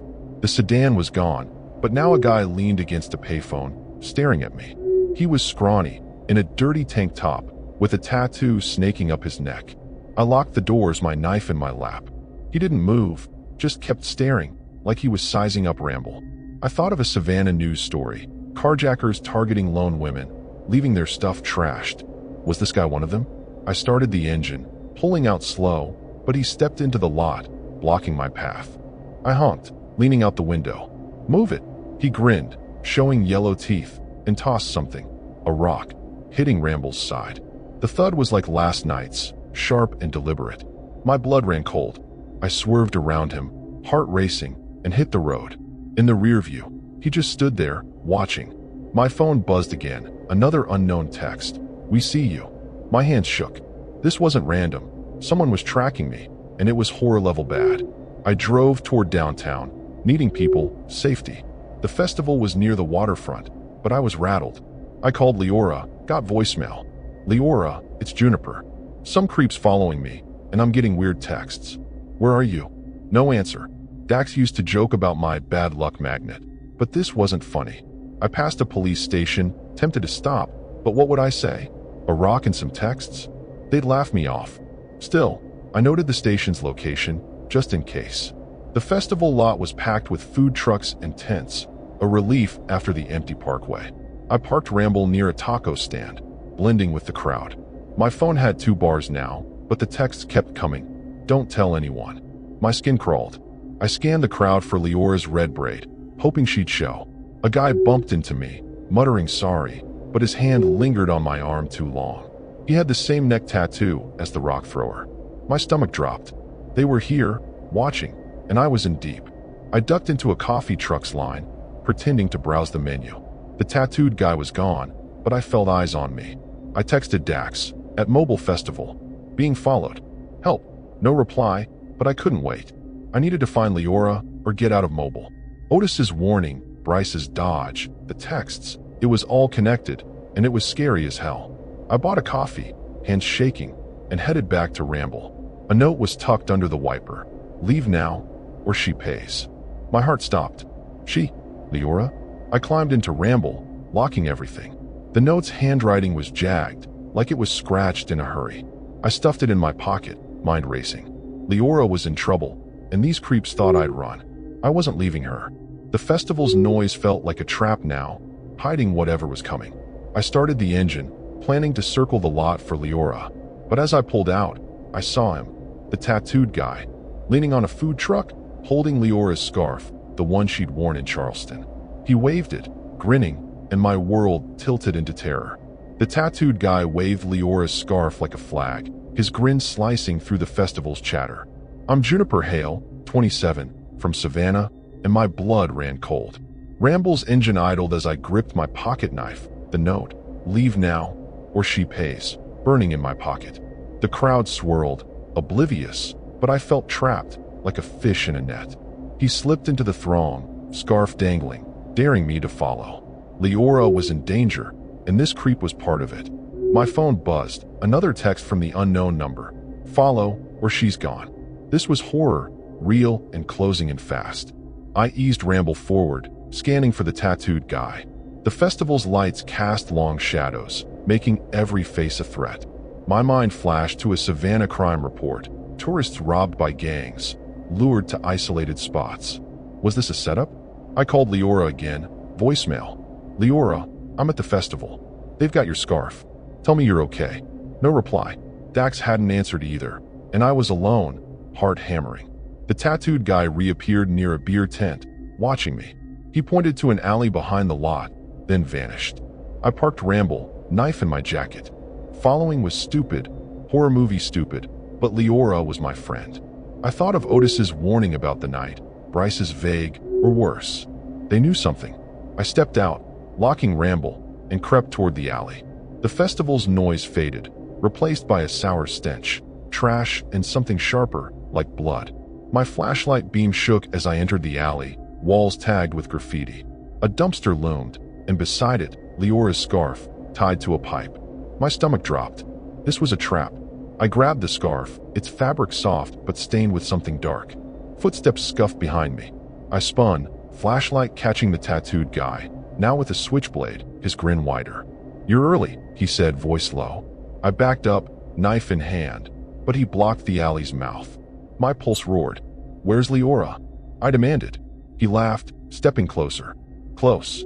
Another figure emerged, a woman, stocky, with a shaved head and the same neck tattoo. She held a rope, coiled like a noose. This wasn't just one creep. It was a crew, and it was scary as hell. I swung my flashlight, aiming for the guy's face. He dodged, but it gave me a second to run. I bolted past the dumpster, alley walls blurring.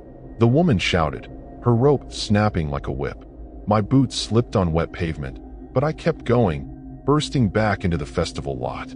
The crowd was thinner now, food trucks closing. I sprinted to Ramble, fumbling my keys. The tattooed guy was close, his switchblade glinting. I dove inside, locking the doors as his blade scraped the handle. My hands shook, starting the engine. Ramble roared, but they weren't done. I peeled out, tires screeching, but the woman was already in a black van, pulling onto the road behind me. My phone buzzed. A photo of Leora, bound in a chair, her face bruised, in what looked like a warehouse. The text, Dauphin Street. Now, my heart sank. They had her, and they knew I'd come. I thought of a true crime podcast, kidnappers using bait to lure victims. This was that. But worse, disturbingly worse.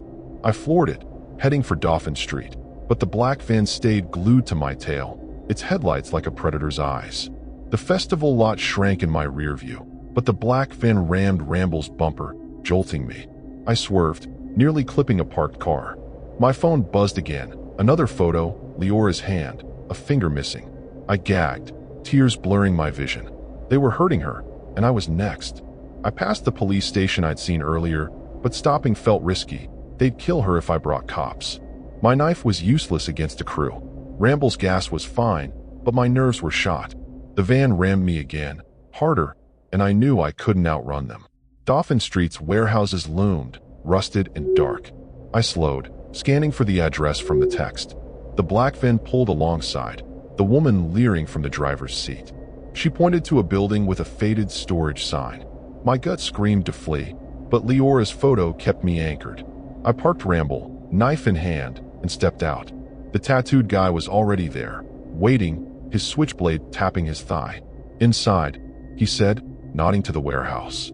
My legs felt like jelly, but I moved, the woman's van idling behind me, blocking any escape. The warehouse door creaked open, revealing a cavernous space lit by flickering bulbs. Leora was there, tied to a chair, gagged, her eyes pleading. The tattooed guy shoved me forward, and the woman followed, rope in hand. A third figure, a man, hulking, with the same tattoo, stood by a table covered in tools, pliers, saws, knives. My blood froze. This wasn't a robbery, it was a slaughterhouse, and I'd walked right in. Leora's muffled sobs filled the air, and the tattooed guy laughed, his blade at my back. The horror was here, and there was no way out. The warehouse's flickering bulbs cast shadows over Leora, tied and gagged, her eyes screaming for help. I'm Juniper Hale, 27, from Savannah, and I was in a nightmare. The tattooed guy's switchblade pressed into my back, pushing me toward the tool-covered table. The hulking man grinned, picking up a saw, while the woman with the rope circled like a vulture. My pocket knife was useless against three of them. Leora's muffled cries tore at me, but fear glued my feet. The air stank of oil and blood, a horror I couldn't unsee. I had to move, or we'd both die here. I stumbled, faking a trip, and swung my flashlight at the tattooed guy's face. It cracked his jaw, and he staggered, cursing. I bolted for Leora, slashing her ropes with my knife. The woman lunged, her rope snapping, but I dodged, pulling Leora up. Her legs wobbled, blood on her hand where her finger was gone. The hulking man roared, saw raised, as we ran for the door. My heart pounded. This was scary, life or death scary. We burst outside, the black van still idling, Ramble a faint hope in the dark. The tattooed guy was on us, switchblade slashing. I shoved Leora toward Ramble, screaming, "Run!" She stumbled, but I turned, kicking the guy's knee. He fell, but the woman was close, rope swinging. I sprinted, reaching Ramble's door. My keys slipped, clattering to the ground. The hulking man saw buzzed, too close. I grabbed the keys, unlocking Ramble as Leora climbed in. The woman's rope caught my ankle, yanking me down. I kicked free, scrambling inside and slamming the locks. The saw hit the door, sparking metal. Ramble's engine roared, and I floored it, tires spinning on gravel. The black van peeled after us, its headlights blinding. Leora sobbed, clutching her hand, blood soaking her shirt. "They're gonna kill us," she whispered. I thought of a Savannah robbery gone wrong. Victims chased, never found. This was worse. The warehouse shrank in my rear view, but the van rammed us, shaking Ramble. My phone buzzed, another text. No escape. My gut twisted. They weren't stopping, and neither could I. I swerved onto Dauphin Street, weaving through late-night traffic. The van stayed glued, ramming again. Ramble's bumper groaned, but she held. Leora pointed to a police station ahead, its sign glowing. "There," she gasped. I hesitated. Cops might save us, but the text warned against it. The van's horn blared, and I saw the tattooed guy in its passenger seat, leaning out with a gun. My blood froze. I floored it, blowing past the station, praying for a miracle. The gun fired, shattering Ramble's back window. Glass sprayed, and Leora screamed, ducking low. I took a sharp turn onto I-10, the van still behind. My mind raced. Gas was fine, but we couldn't outrun a bullet. I thought of Dax, his unanswered texts. If he'd called the cops, they weren't here. A truck stop glowed ahead, packed with rigs.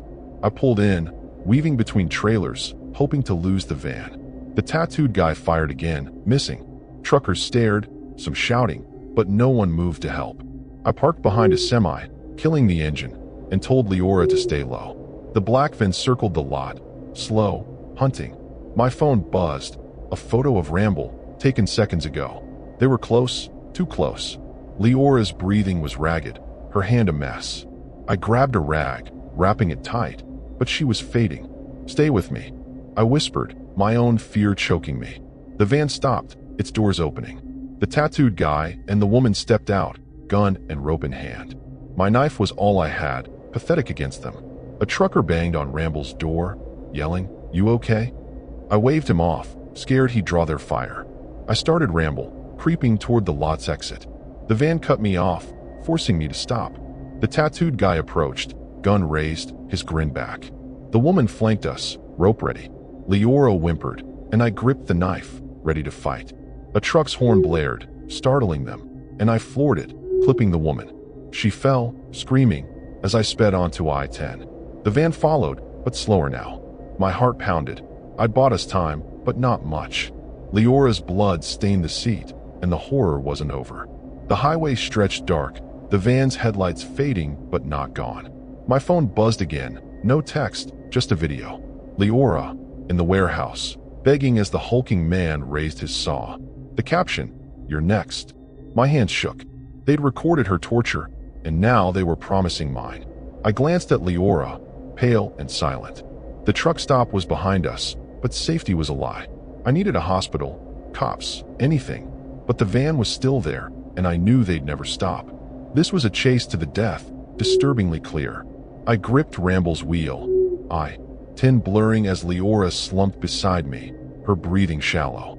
I'm Juniper Hale, 27, from Savannah, and I'd made a fatal mistake, thinking we could escape. The black van's headlights flickered in my mirror, relentless. Leora's hand, wrapped in the bloody rag, was limp. The video of her torture looped in my head, a horror I couldn't unsee. My phone was dead, no way to call for help. A hospital sign glowed ahead, but the van was closing in, and I knew they'd kill us before we got there.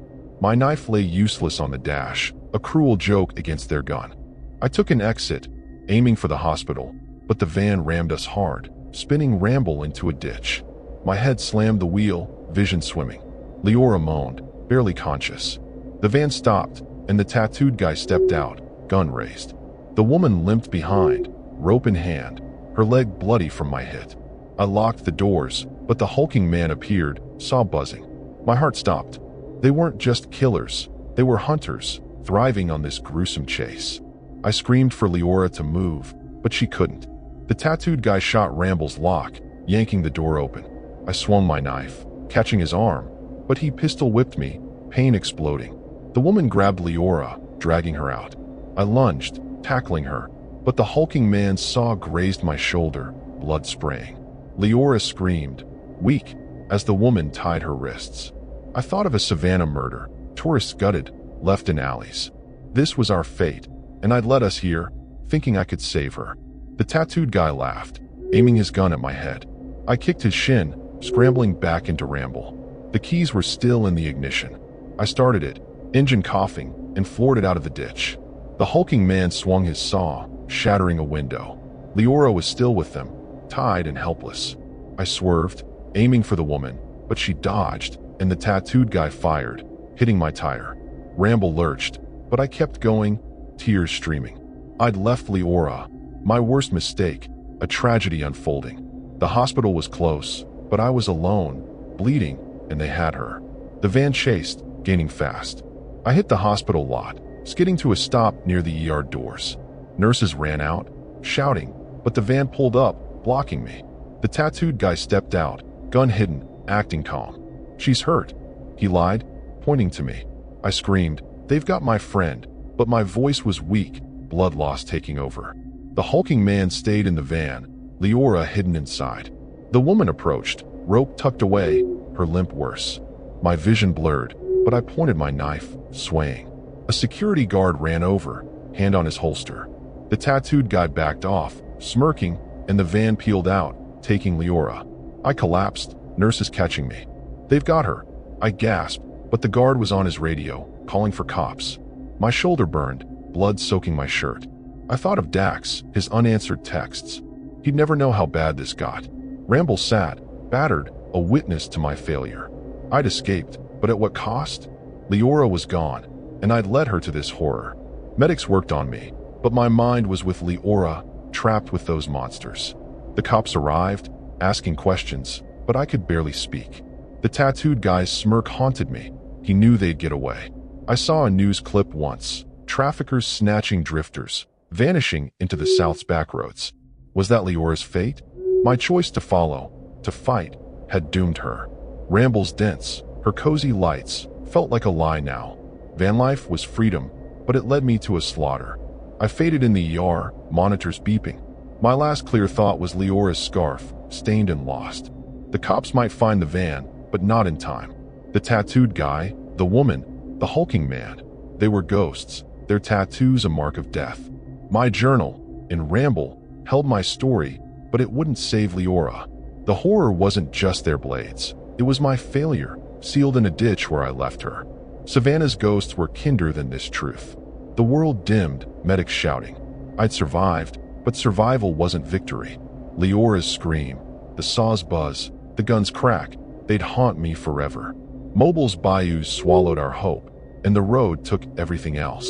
The tattooed guy's laugh lingered, a promise they'd hunt again. Ramble might roll on, but I wouldn't.